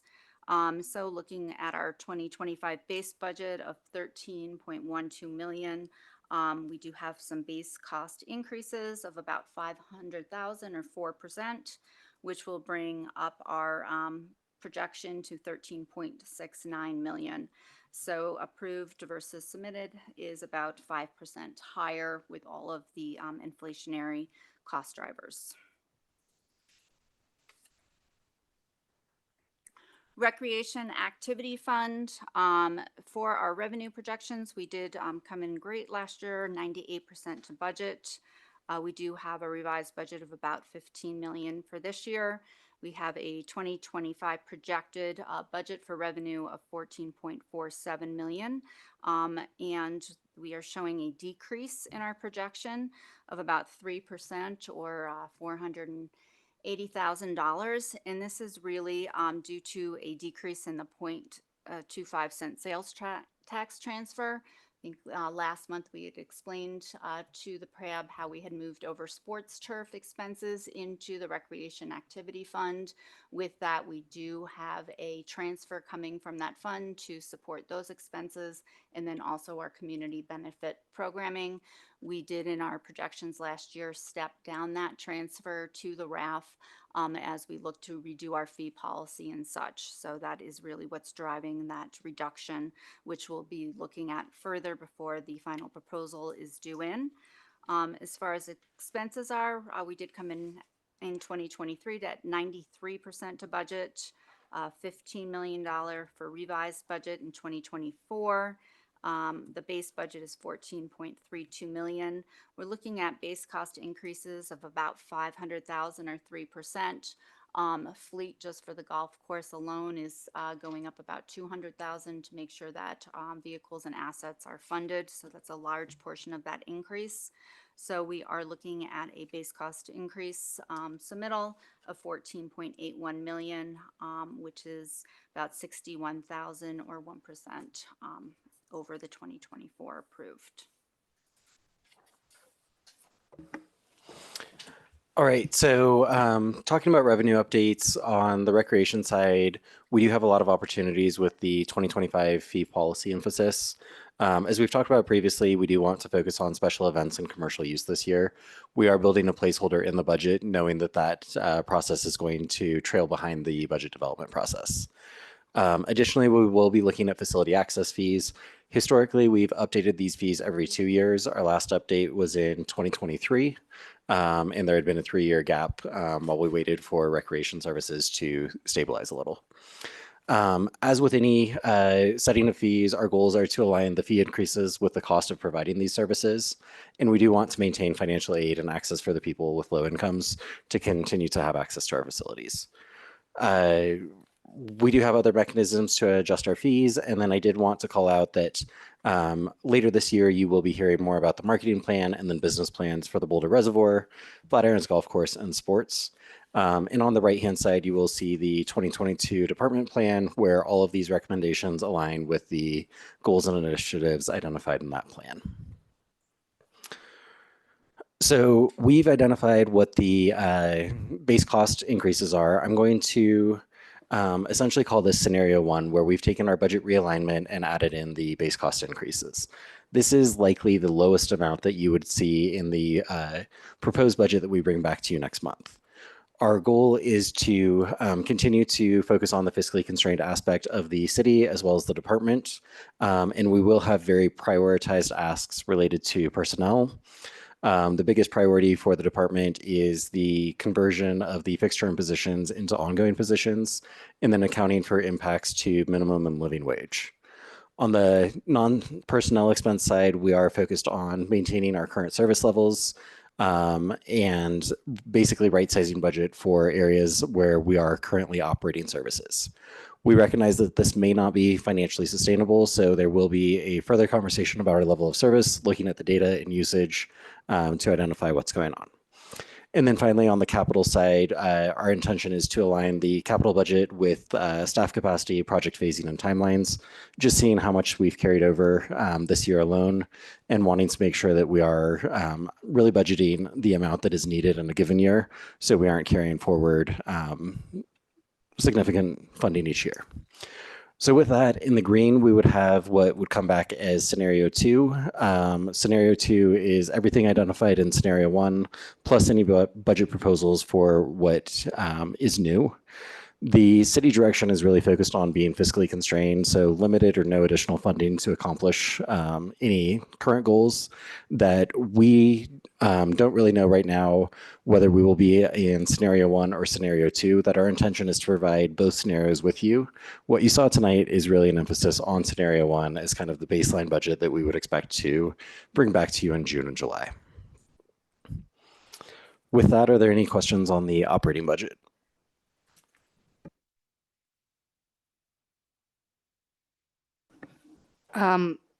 So my question, I guess maybe it's a little early for my question, but just out of curiosity, when you say what's coming in the first slide that you had, what's coming, marketing plan? Can you tell me more about what that means? Scott, do you want to take this?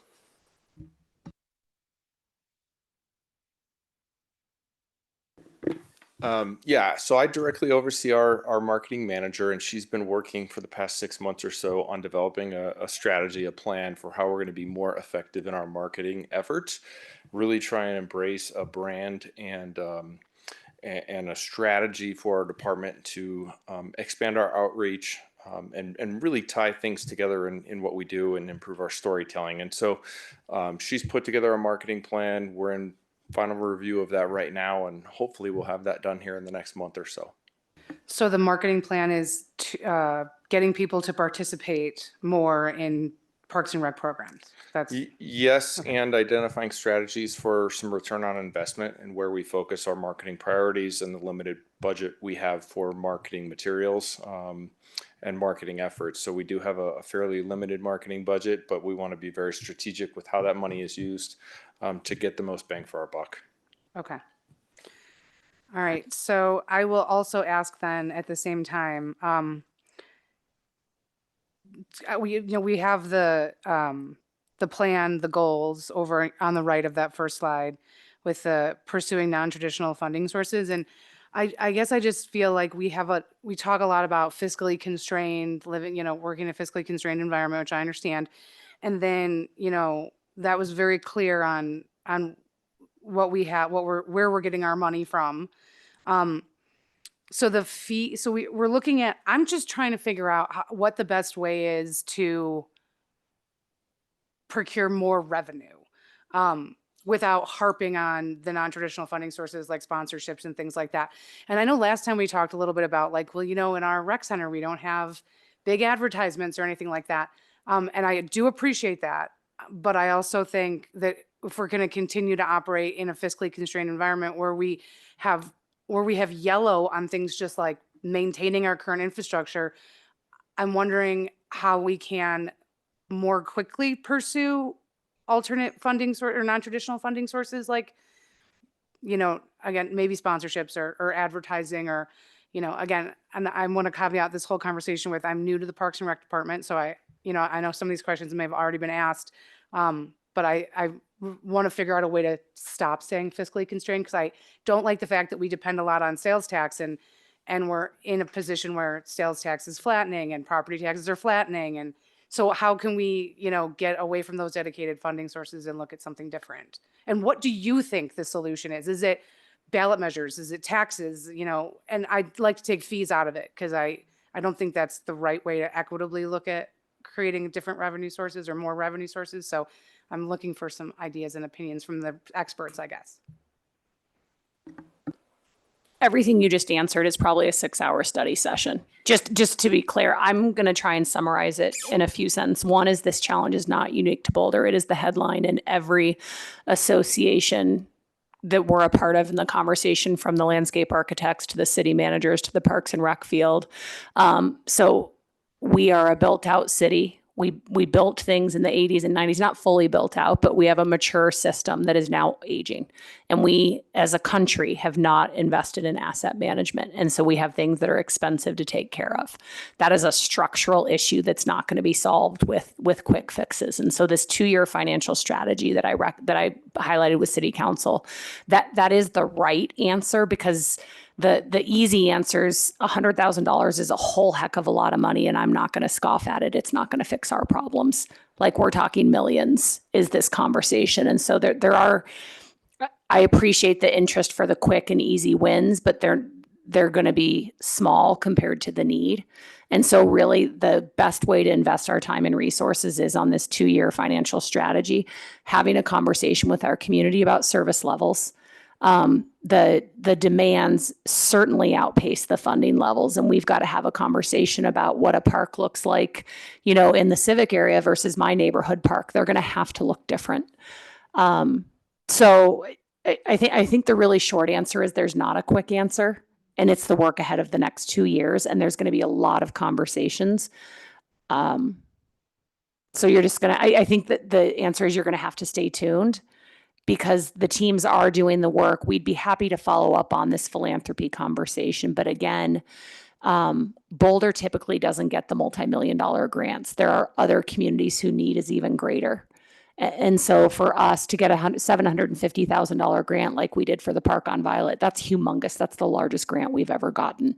It's probably the tip of what we could get as a community because of just our affluence and the homogenous nature of our community.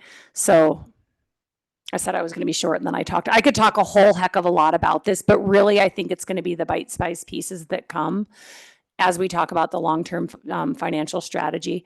I heard the conversation in April. You all are right. As we figure out ways, our rec centers are already doing incredible work.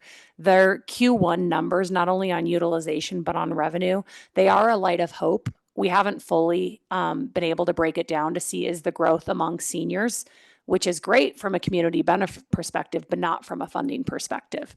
And so we're doing some of that analysis now that'll inform, to Scott's point, where do we really invest in the marketing and the generation? Because the other thing I want to double click, it can't be 100% about fees. Public parks and recreation is supposed to be about access and about everyone. And so we can't just focus on increasing fees. And I agree with the fees for sure. With what we talked about with the long-term strategies, I understand the outcome base, defining the core services is huge, other funding sources, the PPPs. Then you mentioned the 3 to 5 year ballot measure strategy. Can you tell me what that is? I can tell you we're going to talk a lot more about it in June. But what we are outlining is, so for parks and recreation needs, where the community's been telling us really for 2 decades now, we would like more. The last parks and recreation specific measure was the renewal of the 0.25 in 2015. That tax first passed in 1995 for 20 years, and that funding was used to buy Valmont City Park. It built the Stasio ball fields. It built the East Boulder Community Center. That is typically how communities add amenities. The challenge will be, we have to think about the long-term strategy, not just to build those amenities, but to operate them and take care of them, so that our predecessors aren't having this conversation in 30 years about how do we take care of these things that the city built in 2024 and then didn't take care of. So it's potentially putting other ballot measures on the ballot. That is a consideration. Okay.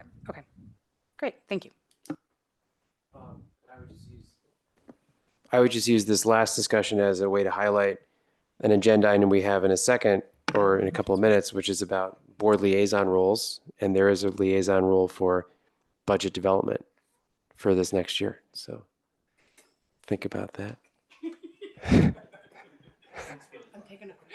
Yeah.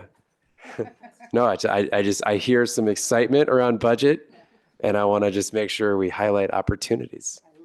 Yeah. Thank you.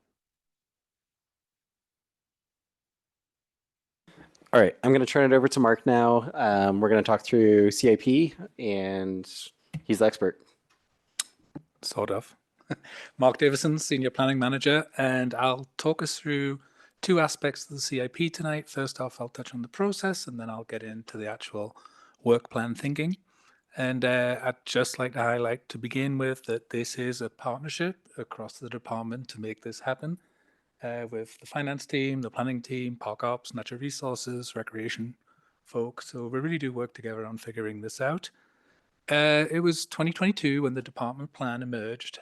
And then I think if you remember, I came to board members who were here in 2023 with what we call the capital investment strategy. And then really that's what you're seeing in year one is the emergence from that discussion in 23 of what a larger capital investment strategy. Typically we've been doing those, I think the last one was 2016. Thank you, Ali. And so what we've done in this alignment was when we came out of that thinking was, well, it seems odd to do that not in sequence with our department plans that are typically every 6 years. And the CIP, Capital Improvement Program, is also every 6 years. So with this method now, we'll be doing it every 6 years, our CIS, to inform the department plan. And the other change we made was instead of, although you approve and recommend and partially approve the budget for 1 year, we'll have 2-year thinking on that. Next slide, please. And here you see that summarized, where, as Ali talked about, the 6-year capital improvement plan, as you can see, is informed by various different plans across the city, the department, and the Boulder Valley Comp Plan. And I'll talk in a bit more in a minute about this, but also how our asset management program fits into this, and that's especially true for taking care of what we've got. And then now we've really started to really think about 2-year work planning in terms of the CIP, because as you know, it's very hard to complete a project on January 1st and finish it on December 30th. It's unfortunately, projects don't work like that. So this is how we think about a project that's 18 months, 2 years, some even roll over into 3 and 4 years. And then finally, we do have obviously the 1-year plan to approve. Next slide, please. And so here's what we did in developing the CIS. And I know, like I said earlier, previous board members have seen this, but for new board members, you get a sense of the buckets we've created. And first and foremost, you'll see at the top, there's our asset management bucket. And this is really looking at assets across the system, which we've talked a lot about. And this isn't just about maintaining those assets, it's also about thinking about the replacement. And I'll get into more detail on that later. And what I mean by that is when the life cycle is up, what do you do about that? You just can't keep maintaining an asset past its life cycle because the costs get too great. The second bucket is for our parks and recreation facilities. And this really starts to think about how we can renovate a park rather than just looking at an individual asset. A great example of that, which we'll talk about in a moment, is North Boulder Park. And then finally, we've got the top 2 assets, which is kind of the on-the-ground work. The other aspect of the capital improvement project work is to think about our system planning. And this is to look a decade or even 20 years ahead in our thinking, which I think you've heard the team talk about tonight and some of the questions you've been asking. How do we sort of think of the long term for our system of parks? So I mentioned this earlier, as when people think about capital improvement program, it's often thought about, oh, that's where you invest in a lot of money in some new stuff or some replacement stuff. Well, in fact, for us, it's really critical that we look at our existing assets like courts, play areas, irrigation, sports fields. And what we're doing is working really hard at the moment. We're not quite there yet. We've made some good improvements last year. And my hope is by early 2025, we would have in place our full asset management program that's got things like CRV, current replacement value. It's got FCI, that's a facility condition index for our major assets. In other words, we know the life cycle, we know the cost to maintain, and we know where they're at in terms of the cost needed, like deferred maintenance and what it would take to replace them. The purpose of all of that is then that'll better inform our capital improvement planning. And the reason for that is if we don't really think about our assets in that way, often the capital improvement projects won't know how to identify them. So it's a really good way to prioritize existing assets in the system and taking care of what you got. So now we actually get to, after talking about the process, how we're actually thinking about the work plan for in line with the budget. And what you see in this slide, and I apologize on the right, the writing's a little bit small, but it's basically breaking down our various major assets and allocating funding. This was again part of the capital investment strategy process improvements, where for the first time last year, we broke out the various assets into their major categories. And here you see what we're estimating per year for each of these assets in terms of the spending needs. And then on the right, you see the actual parks with which will be where we're looking to spend that money in 25 and 26, sorry. And for example, a good example is play areas at 500,000. Typically for a small play area, it's about 300,000. For a larger play area, it's 800,000. Talk about cost escalation. We just found out last week that might be closer to 901 million now, just because of various materials, you name it, construction costs. But that's an example where we've put in an average figure, knowing as we work through different types of play areas, the smaller ones normally being the 3 to 6-year-olds and the larger ones being the 7 to 12-year-olds. How do we think about that? And also, how do we factor in teen play areas, for example? I'll get into courts in a bit more detail later, but one of the great things about this approach is we're really starting to identify the needs and how we do take care of what we've got. Over the next, let's say, 18 months, we'll be coming back to you with much better figures and much more sort of accurate costing on this as we flush out our asset management program. We've just recently hired a new staff person for that program, and it's going to really help us think that through. Next slide. Okay, now we'll start to look at what I mentioned earlier, which is our middle bucket, which is the parks and facilities. And what you'll see here is this is a good example where no matter what we do in terms of prioritization, funding comes from different sources. And this is the Community, Culture, and Resilience Safety tax. You see, that was here before I arrived, so I'm still getting there. One more word, I'll get it. And we basically, this is a bucket of about, for the city as a whole, and a conversation with the community about, about $110 million to spend on projects that are needed across the city, which the city didn't have funding for. And Parks was very successful in terms of identifying the needs and actually getting funding for the 3 projects mentioned here. As you know, we've brought forward the outline and the schedule and the kickoff for the civic area phase 2. We'll be working on that from 24 through 27. We've got $18 million in funding. A good example from what Ali talked about earlier in terms of underfunded is we estimated the total would be about 40 million to fully do this project. So the 18 million will pay for phase 2, but we'll likely need a phase 3 down the road. Pearl Street is a project we'll be looking to do starting in 25 through 2028. Again, that project is somewhat underfunded, probably closer to a 10, 12 million mark, but we have 3 million funded in it to really take care of existing assets and make basic improvements. And regarding your earlier question about alternative funding, what might a funding campaign look like to support that, especially with the business community? And then finally is East Boulder Recreation Center, where we have a focus and really good funding to do the renovation, up to 45 million, with some out years that is sort of development funding for the North and South recreation centers. Next slide. Now you see Boulder Parks and Recreation, our CIP, as it is within the funding for our own department, coming via our department from the various funding sources that Stacy mentioned. And what I'm showing you here is rather than obviously the 2025 fund, I'm trying to show here a way that you'll see the whole cost for the project, and it obviously individual years will break out the funding for this. It just doesn't come in one single year. So East Boulder Community Park has 2.2 million penciled in, and that's really focusing on recommendations coming out of the courts plan, which you'll be hearing about in June. We've got Violet Park, soon hopefully to be Primus Park, where we have currently, this is a good example where we've got 5.5 million, and that includes the grant money for parks budget, but in fact, we're looking at a total budget of around about 18 million because we're working with the bridge improvement next to the park, with transport department, and we're working with utilities on looking at the floodplain. So this is a great example where the 3 different departments across the city are working together and collaborating, because actually the CIPs for the different departments this is a great example where like one was in 2028, one was in 2032. And by doing a collaboration, we've brought the timeline together and the funding together, because that obviously creates huge efficiencies and frankly creates a better project. And then on the right is a project that has been delayed for a couple of years, but I'm happy to say that's moving forward now. And that's North Boulder Park at the north end of the park with a renovation there. Pleasant View is the one that has come to PRAB previously, and that's underway. We're hoping to finish that in 2025, and that's focused on the entrance and parking area.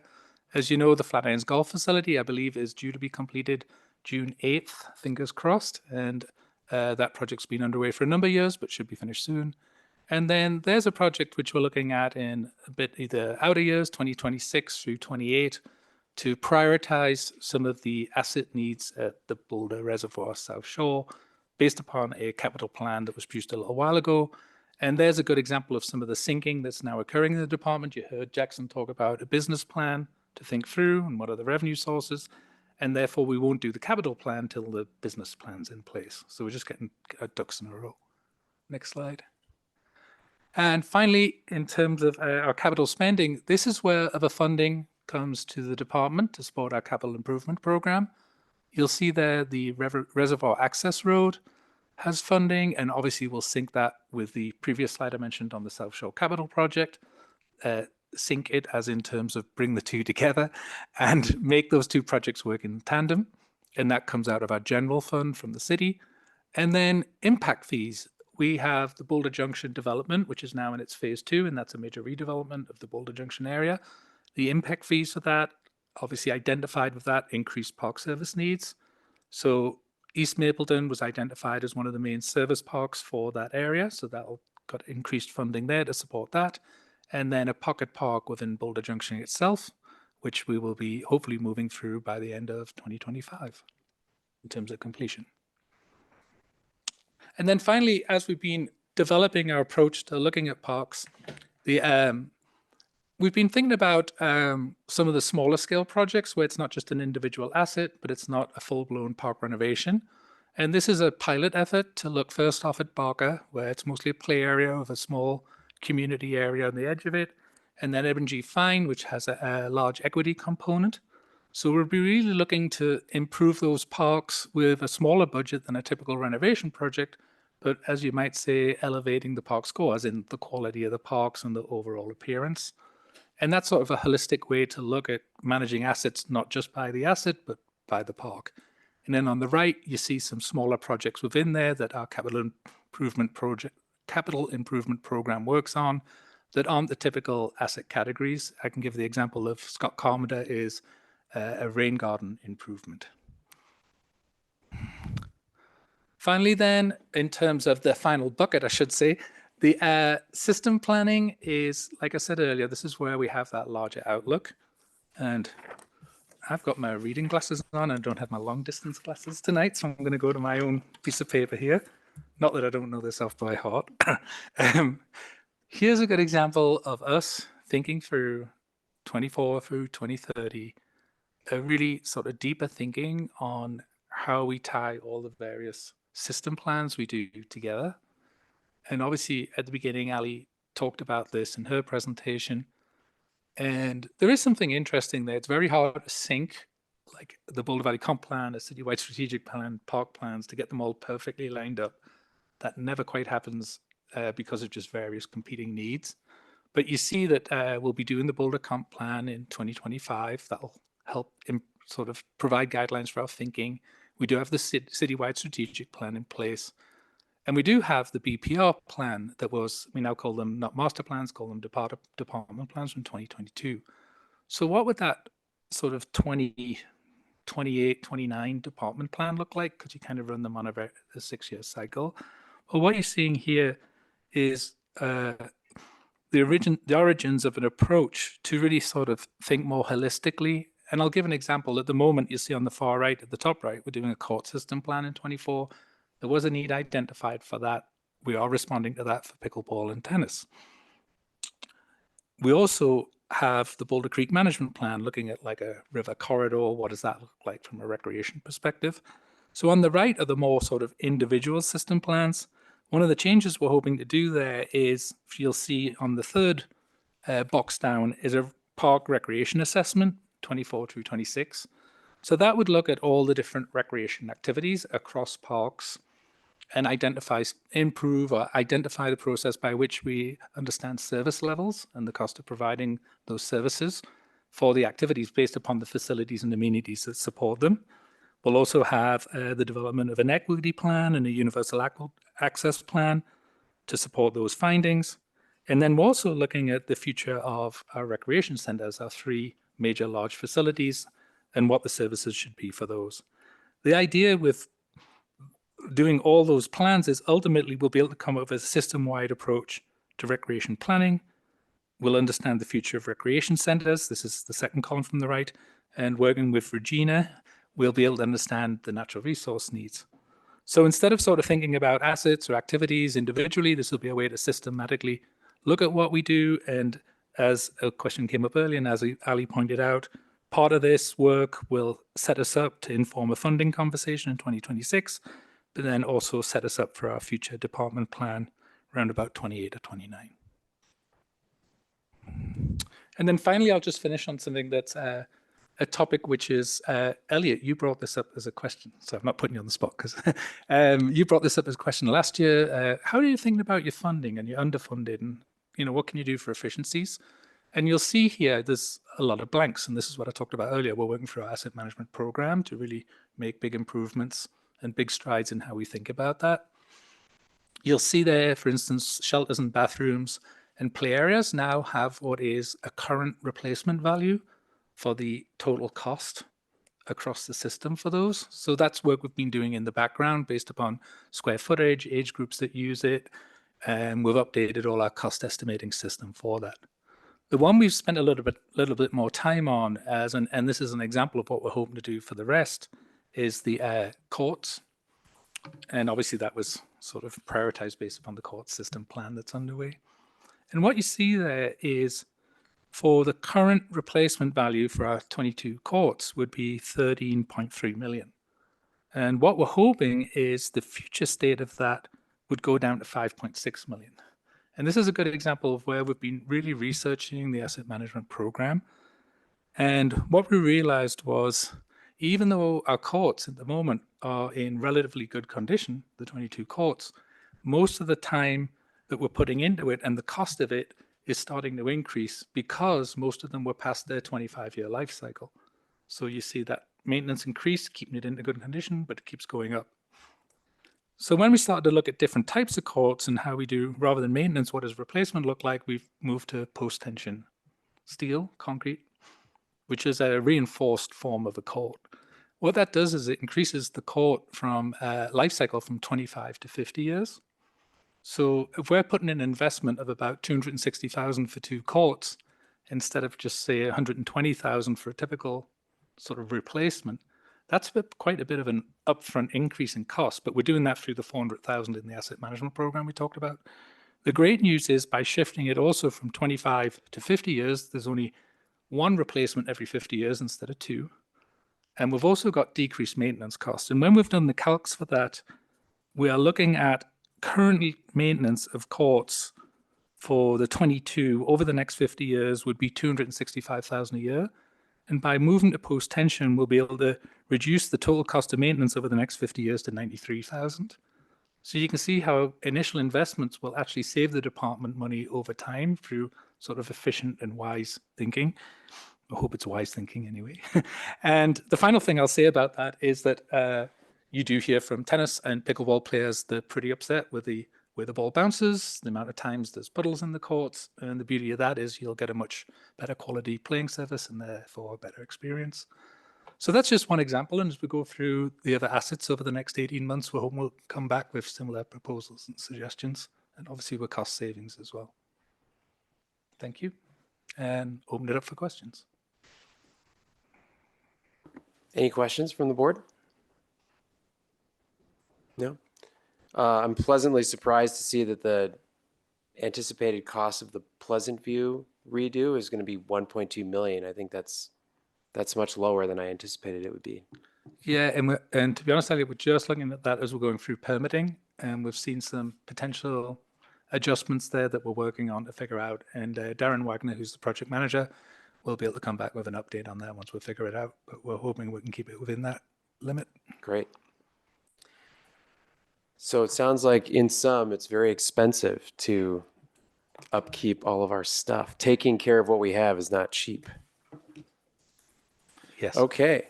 So with that, thank you so much for those thorough presentations. So the next item, really the last item, is matters from the board. And we have 2 sub-items here. The first is we've titled it PRAB onboarding, which is a couple of different items. And then we've got matters from the board, which are just, our chance as board members to share thoughts we have about Park Matters that we've experienced or want to share with staff or with the public. But as part of the PRAB onboarding, we have a presentation that's in the packet about the role of the Parks and Rec Advisory Board. And we had planned to have a presentation on this by Ally. I'm going to actually exercise my prerogative as chair to say that I don't think we need that presentation this evening in the interest of time.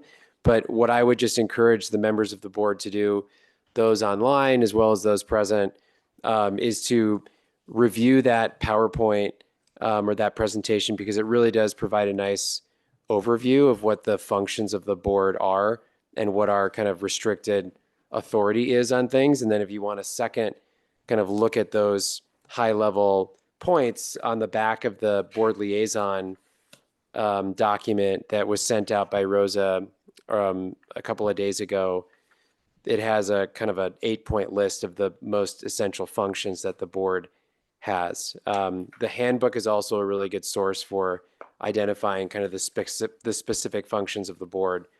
And as you'll see, you know, we have limited authority to do certain things, but we're primarily an advisory board. And so I would recommend looking at those resources. The second item on the PRAB onboarding agenda is to do a look at the annual kind of board liaison list. And I alluded to this earlier, but we have a number of roles that we need to fill. And as again, Rosa sent out this document. If you don't have it in front of you, she has projected it very kindly onto the screens. But this basically is just, it's a list of projects that are going on within the Parks Department or in the city of Boulder where there should be some sort of interface between the PRAB and that project. And I had the chance to serve on as the liaison with the Boulder Junction Phase 2 development. I think it was last year. It might have been the year before that. But that was a really great opportunity for me to kind of represent the park's interests on that, the development of that plan, which was a multi-agency plan. And as you can see by the document, there are a number of names that have been crossed off. So Chuck, Jason, who recently or most recently were in those roles and are no longer. We also have a couple of projects that are no longer in need of a liaison. And so I'm wondering if we can go through and see if anybody wants to volunteer for any of these. And if we don't have somebody to fill them in, we can follow up with folks individually if we feel like we can identify people that would be a good fit, especially since there are multiple members who are not here today.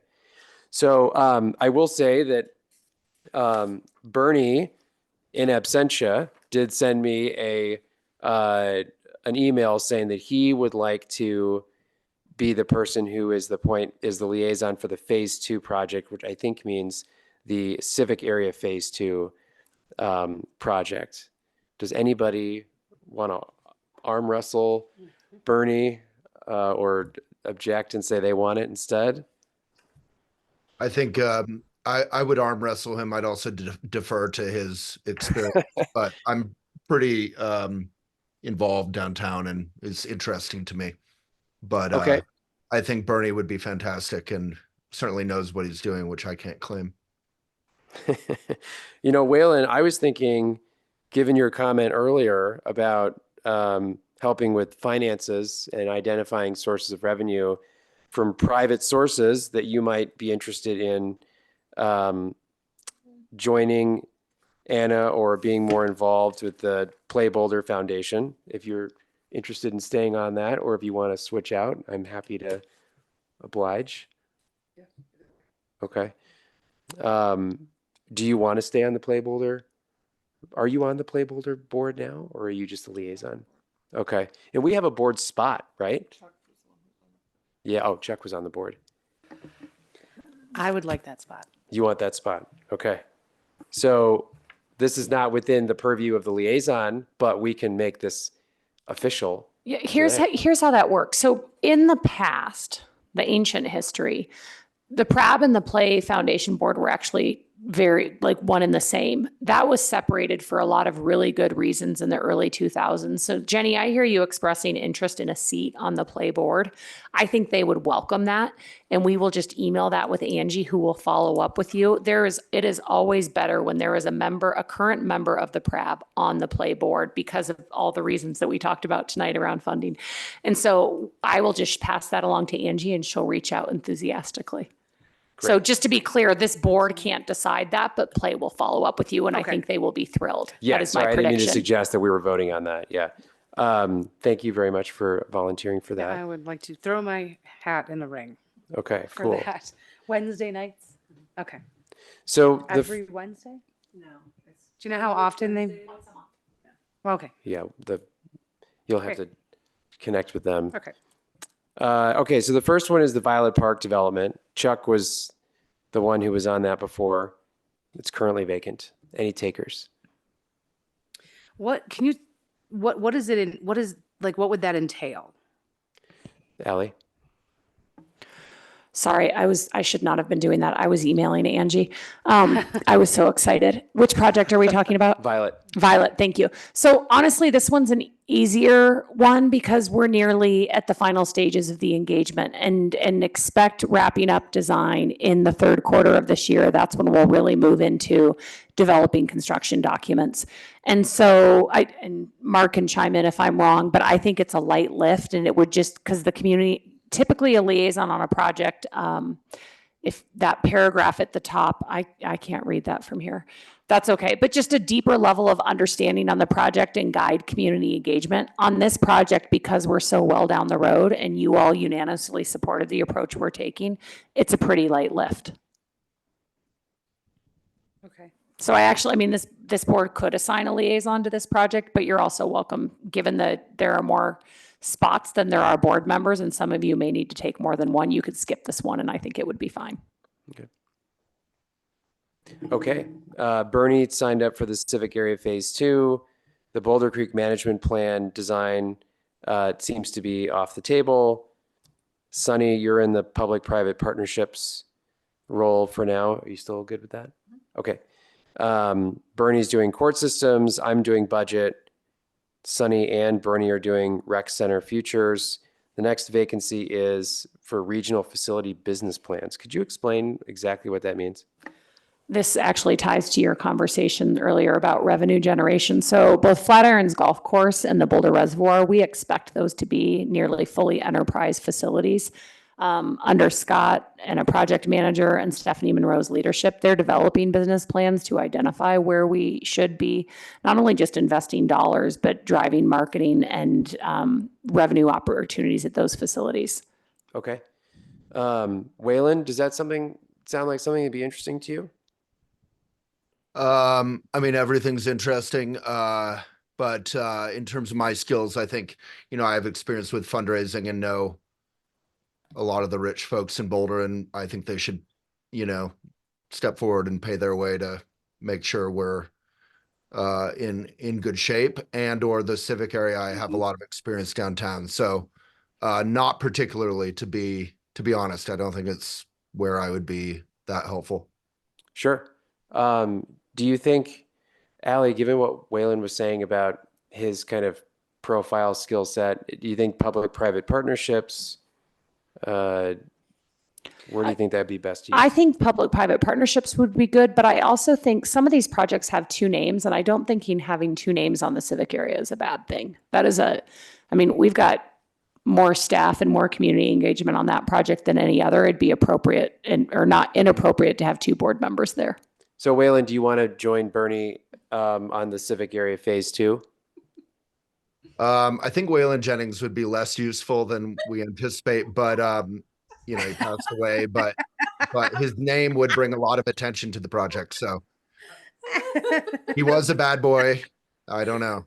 I think I'm helpful in civic area. I honestly, I want to be helpful and be wherever folks want me to be. I do think, if we can have multiple names on fundraising, I think that's something we want. I think really there's so much money in Boulder, and for us to be so constrained, looking at equity and moving into this climate era further, we should be getting money from folks if we want it. But that's enough blabbing. Put me wherever is helpful. So Waylon, are you saying you'd also like to raise your hand to be a part of the Play Foundation? Or is that, or am I not following? Yeah, I like to do whatever Jenny likes to do, basically. Jenny and I are collegial, I think, to put it mildly. But mainly my interest is just in fundraising. Like I said, if Play is the place where that happens, then yes. If there's another fit for that, I think Jenny is the best and fantastic. And, I don't want to arm wrestle Bernie or Jenny. Are there 2 spots? Well, here's for Play, certainly. But the other thing I'm thinking is we can always, so next month, when we give you an overview of the work underway as it relates to our capacity for fundraising, there may be a follow-up on this as it relates to some of what we talked about with sponsorship guidelines and others. So certainly, I think we can talk to Angie about seats on the board. I had a strategic planning session with them last week. It's a good board. So I don't think your talents would be wasted. Okay. For either of you. Yeah, so I'm interested, but I'm also, I'm happy to take a back seat and just be helpful, but I definitely want to make sure that I'm doing my part in terms of my skill set to make sure we're not constrained in ways we don't need to be. And civic area sounds super fun and meaningful, and I'd love to get to know Bernie and work with him more. What's the difference in the fundraising for private-public partnerships versus Play Foundation? They're different. And I'm sorry if that's got conflated. How public-private partnerships is not about fundraising, but it is about effectiveness with public dollars. So when we partner with others, whether it's another public sector entity or the private sector, then our tax dollars can go farther.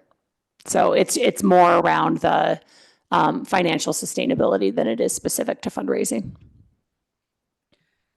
And just so I'm clear about the other vacancy, the RMS system evaluation, what's that? What does RMS stand for? I'll let Jackson speak to that. I'll wing it. The rec management system is the software that we use to operate nearly everything we do that the community touches around recreation system, memberships, program registration, facility reservations. The liaison on this would probably be around helping us with the user experience and the customer interface. Jackson's not hopping up, so I think I got it. Okay, thank you for that. So I've only got one responsibility now, and that's budget. And so I'm happy to take on the regional facility business plans one as, oh, that's right, Eric. I know also. you're a golfer, Elliot, so just so we're clear on boundaries here. No, I'm just kidding. I'm just kidding. get to golf, That's I don't great. gonna It's say, actually great yeah. because so often, Do I think about partnerships for the golf course as I play the golf course? Right. To inspire. No, it's late and it's way past my bedtime, so I shouldn't be so cheeky. But just know something that we do often miss is that user experience. And so I think that's a great one for you, Elliot, because you are a golfer. Great. Okay, so we've got Bernie for the civic area. We've got me for regional facility business plans. We've got nobody so far for RMS. And we've got 2 maybes for Play for the board. Should we keep, probably let's leave this as it is. And then when Eric is present for the next meeting, we can let him weigh in on what he wants. And if Waylon wants to think more about which opportunities he wants to jump into, which is totally fine, we can redo that at the next meeting. I'd like to. I think Eric would be good if we wanted to put somebody on Violet Park just to finish it up as a new board member. I think that'd probably be a good place for him to be. But this is kind of matters for the board. But I wanted to see if you think, I would love the opportunity to. I don't know if it would be adding to this or if it would be part of public-private partnerships. But if there was a liaison for the nonprofits. I mean, there are so many nonprofits like Center for People with Disabilities and the Thorn Nature Center and Growing Gardens and, all of these different nonprofits that are in the area. If there was a liaison for somebody from the board to talk to those people on a, bi-monthly basis, even just to say, what can Parks and Rec, what can we do for you? How can we represent you on the board? And just maybe even quarterly have a report on nonprofits and how we can partner more. And this goes kind of back to the Coot Lake conversation that we had before. Like, I feel like if we had a better understanding of the nonprofits that are in our area, when somebody like Coot Lake were to come to the board and say, we'd like to do this, we can say, well, you know what, I have a great organization that can help you. I don't know if that's in addition to this or part of something or something that we can add to the agenda to discuss at another time. But just because it kind of goes with opportunities, I wanted to mention it here. Yeah, I mean, I would just suggest, why don't we take this up on our agenda setting meeting? And if there may be room for a liaison role like this. I would love to better understand the intent. I heard two things, and so I don't know if that's a follow-up in an email with clarifying it for the agenda, but I heard two things. One is to reach out to them every couple of months and find out how we can better serve them. That's concerning from a work plan level, because that's what we do every 5 years with the strategic plan update. We do it on a really robust level and then set the plan. Like, we don't have the capacity to be checking in that way with folks. And so maybe I misunderstood. As a board, like as a board member would take on that responsibility. I mean, and really it would be something that I could just do it as a citizen, just, I feel like something that I feel like has been missing is kind of that, I'm sorry, it is late, but yeah, like not integration or the ability for different players to kind of be on the same page.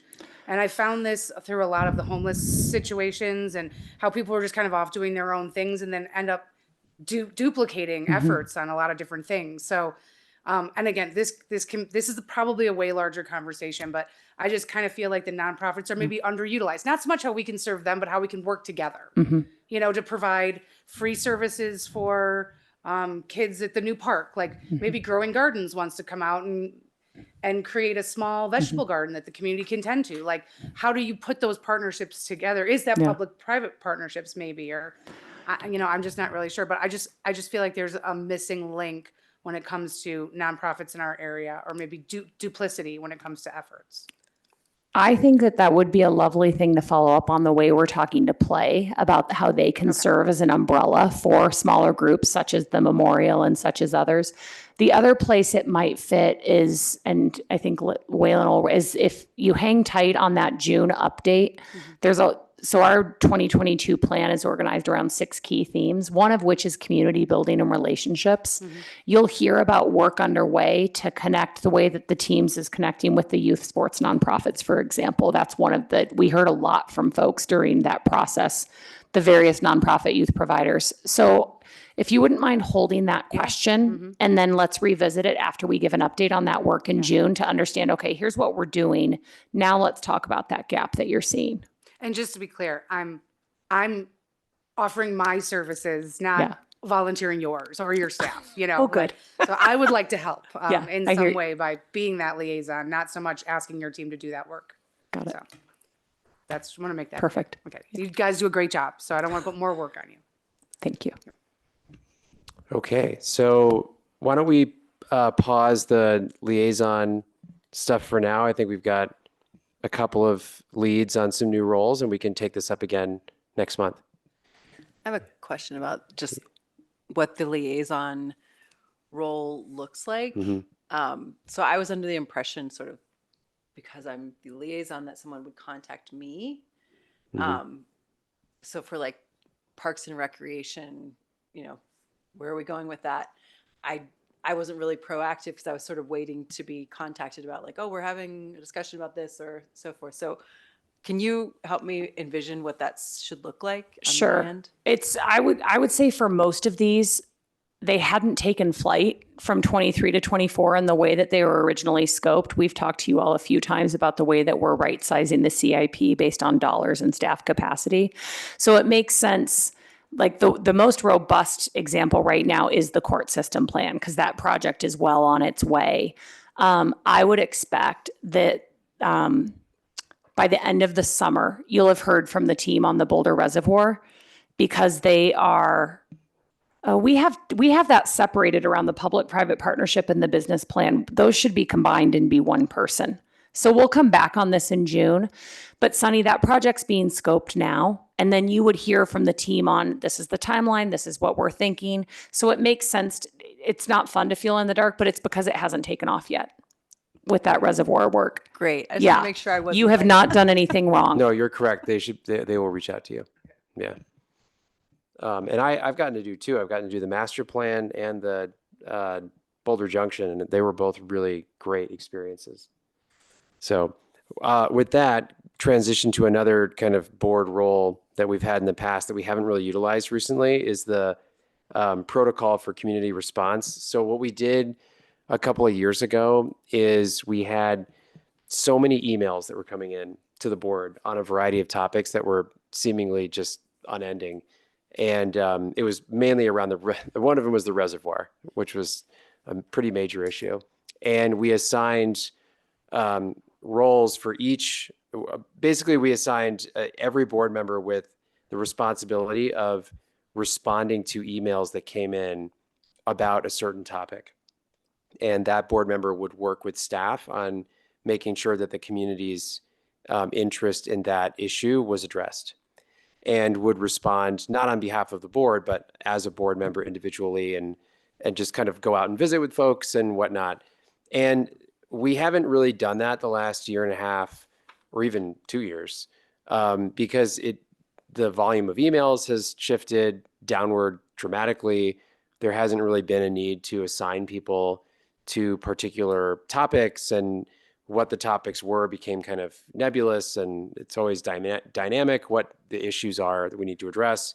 So my recommendation would be, instead of actually assigning people to what they're going to respond to, I just think that we should adopt a policy or a practice of just having individual board members respond if they want to emails that come in. Presume, as normally happens, that staff will respond on behalf of the department, and that we not assign people on particular topics. I think that's a more efficient use of everybody's time, and it allows board members to respond on a variety of topics and not just feel like they're constrained to respond on one particular topic. So with that, is there any discussion on that recommendation? I know it's kind of like a shot in the dark because you guys haven't had to deal with this at all, but I could tell you that from experience, I feel like this recommendation is more efficient. Well, like as an example, the thing that came in about Uni Hill, like what, I mean, I didn't respond. Mm-hmm. What would be the process is like a case study example? Yeah, so if there was one person, if that particular item or that email came in and it was slotted to one particular topic, operations or planning topic, there would be one board member, whoever the board member is that's assigned to that category would be responsible for like responding and engaging with the community on that issue. So you want that to happen, or I do not. You do my, not. My Okay. recommendation is that we dispense with having categories and board members signing up for Yeah. responding on certain topics, and we just all individually say that we're going to respond if we choose on emails that come in, and that the practice now is that staff will respond on behalf of the department, and that if we want to weigh in with those folks from the community that are emailing, we can do so. And rather than having like one person assigned to rec center issues or regional facility issues or park ops. I mean, I agree with you. I feel like that nobody's going to respond ever to any resident. Mhm. That's my only concern. Like if I was responsible to respond to somebody, I would. But if something comes in and none of us feel like we're experts, and then nobody responds at all to a resident, I feel Yeah. like that's a problem as well. Yeah, and that's a really valid point. I try and respond to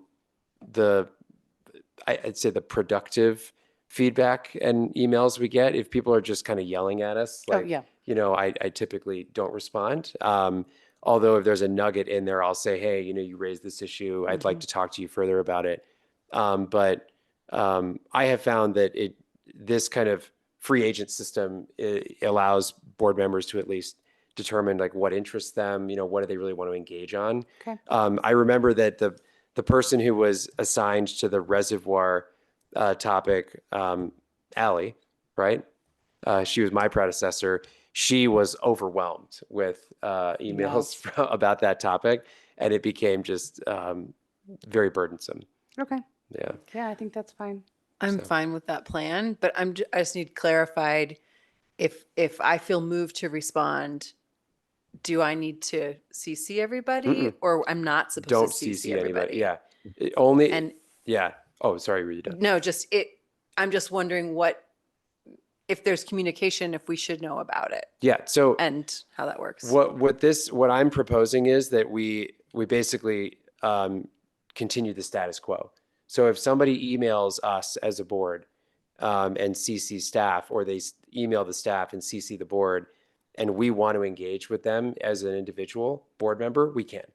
You can just email them back and say, hey, I'm Sunny, I'm on the board, I'd love to ask you some questions about this, and you're totally free to do that.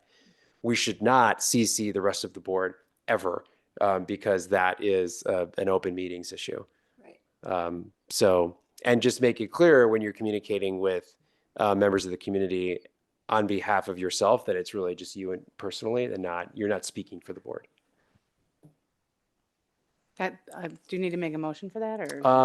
Can I ask one clarifying question again? Yes. Thank you. You referenced a Uni Hill email. I haven't seen that email. Is this like people can email the board and it goes to all of our emails, and then that's what we're discussing? In this Is that not case- clear? I'm not sure what emails or where we're seeing these. It was about the There's a guy trees named, up on the hill. yeah, in the Josh business area. Watson. I think he emailed everybody. Okay.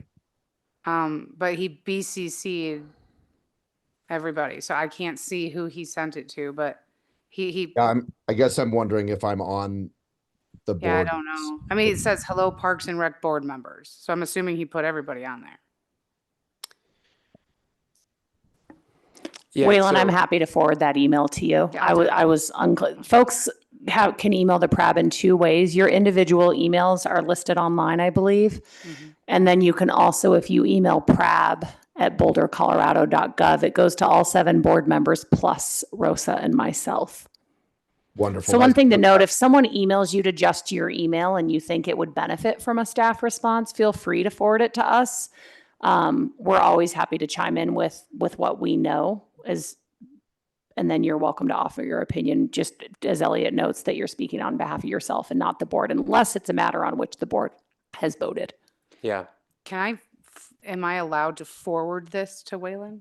Yes. Okay. Because you're just one one board person member forwarding to one another board member. Thank you. That's just what I was asking. I don't think somehow I got that. I mean, I know I didn't. Okay, I will send this to you. So here's what I'd recommend is I would like to look at rather than making a motion for some sort of change today, we've gotten feedback from the board on what we want to do moving forward. I want to look at the handbook to see if there's, if the status quo of what we're doing right now for email response is already memorialized there.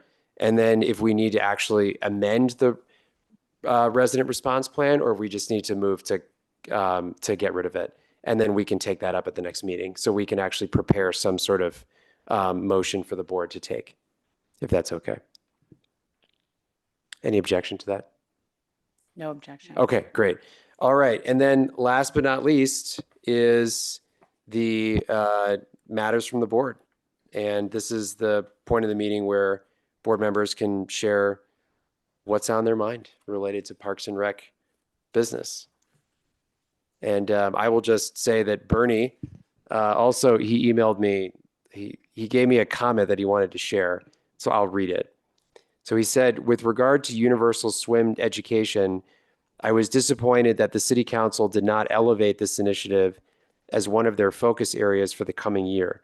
As expressed in our March meeting, this is an important safety and equity issue, and an area where BPR has an opportunity to strengthen our community through collaboration with BVSD. I still believe that this is an important goal and a good one for our board to elevate. I hope that we will continue working with BPS staff and community groups interested in this issue in a positive, solution-focused manner to achieve the goal of universal swim education in Boulder, both as a part of a programming and facilities discussion. And that was Bernie Bernstein's feedback as part of this segment of the meeting. Anybody else? I had something else. Yeah. Too. So kind of feeding off of what Bernie said, I also was disappointed to see that City Council did not prioritize the universal swim. And I was just wondering what we could do within Parks and Rec to kind of scope out the need or the equity issues that currently exist around swim knowledge in the city of Boulder among children. And so I don't know, like I saw that what you guys did with the kind of the heat map for park equity. And I was just wondering whether something like that might be possible, like a survey of aquatic proficiency heat map to show like where are the communities where kids don't know how to swim currently, so that something like we can start planning how to best approach the problem. And then the other thing I wanted to say was that this entire spring soccer season, I went to Pleasant View several times a week, and that northern gate was never open once, except for the Boulder Cup. I'm just going to chime in on that one, and then Scott's going to talk about swim lessons and water safety, because that's his area. That type of operational thing, feel free to email me the very first week it happens. That's not our expectation, and I'm not sure why that's happening, and I would love to address it quickly. And I just want to say that for all of you board members, when there is an operational thing that is an issue or a problem, please let us know immediately, because that's the quicker we can solve it. And then it's just, yes, so we'll be following up. Okay, thank you. And I have a couple of thoughts on your comments regarding the heat mapping and really having a better understanding of who is participating in our Learn to Swim programming. I will say, as part of the RMS system, the hope would be as we get some really good data and information collected about our program participants, and we can do a little bit more analysis of who is using our programs and services. I think that we need to continue to do that outreach, and part of that is our marketing efforts to different parts of our community and different avenues of doing some of that marketing. And so we'll certainly look into that a little bit more. At this time, we did bring back the swim lessons just this past summer, and our sections continue to fill. So we know the demand is there. We've expanded our staff with WSI certifications, and we'll continue to do so. And we're currently working with aquatics user groups as well to prioritize pool usage, lap lanes, and also prioritize swim lessons. So I think that's something that we have seen a steady increase in swim lesson programming within the community that we're offering, and I think that's going to continue to grow. And my hope would be is we'll be able to give you some more specific data around who's participating here in the near future.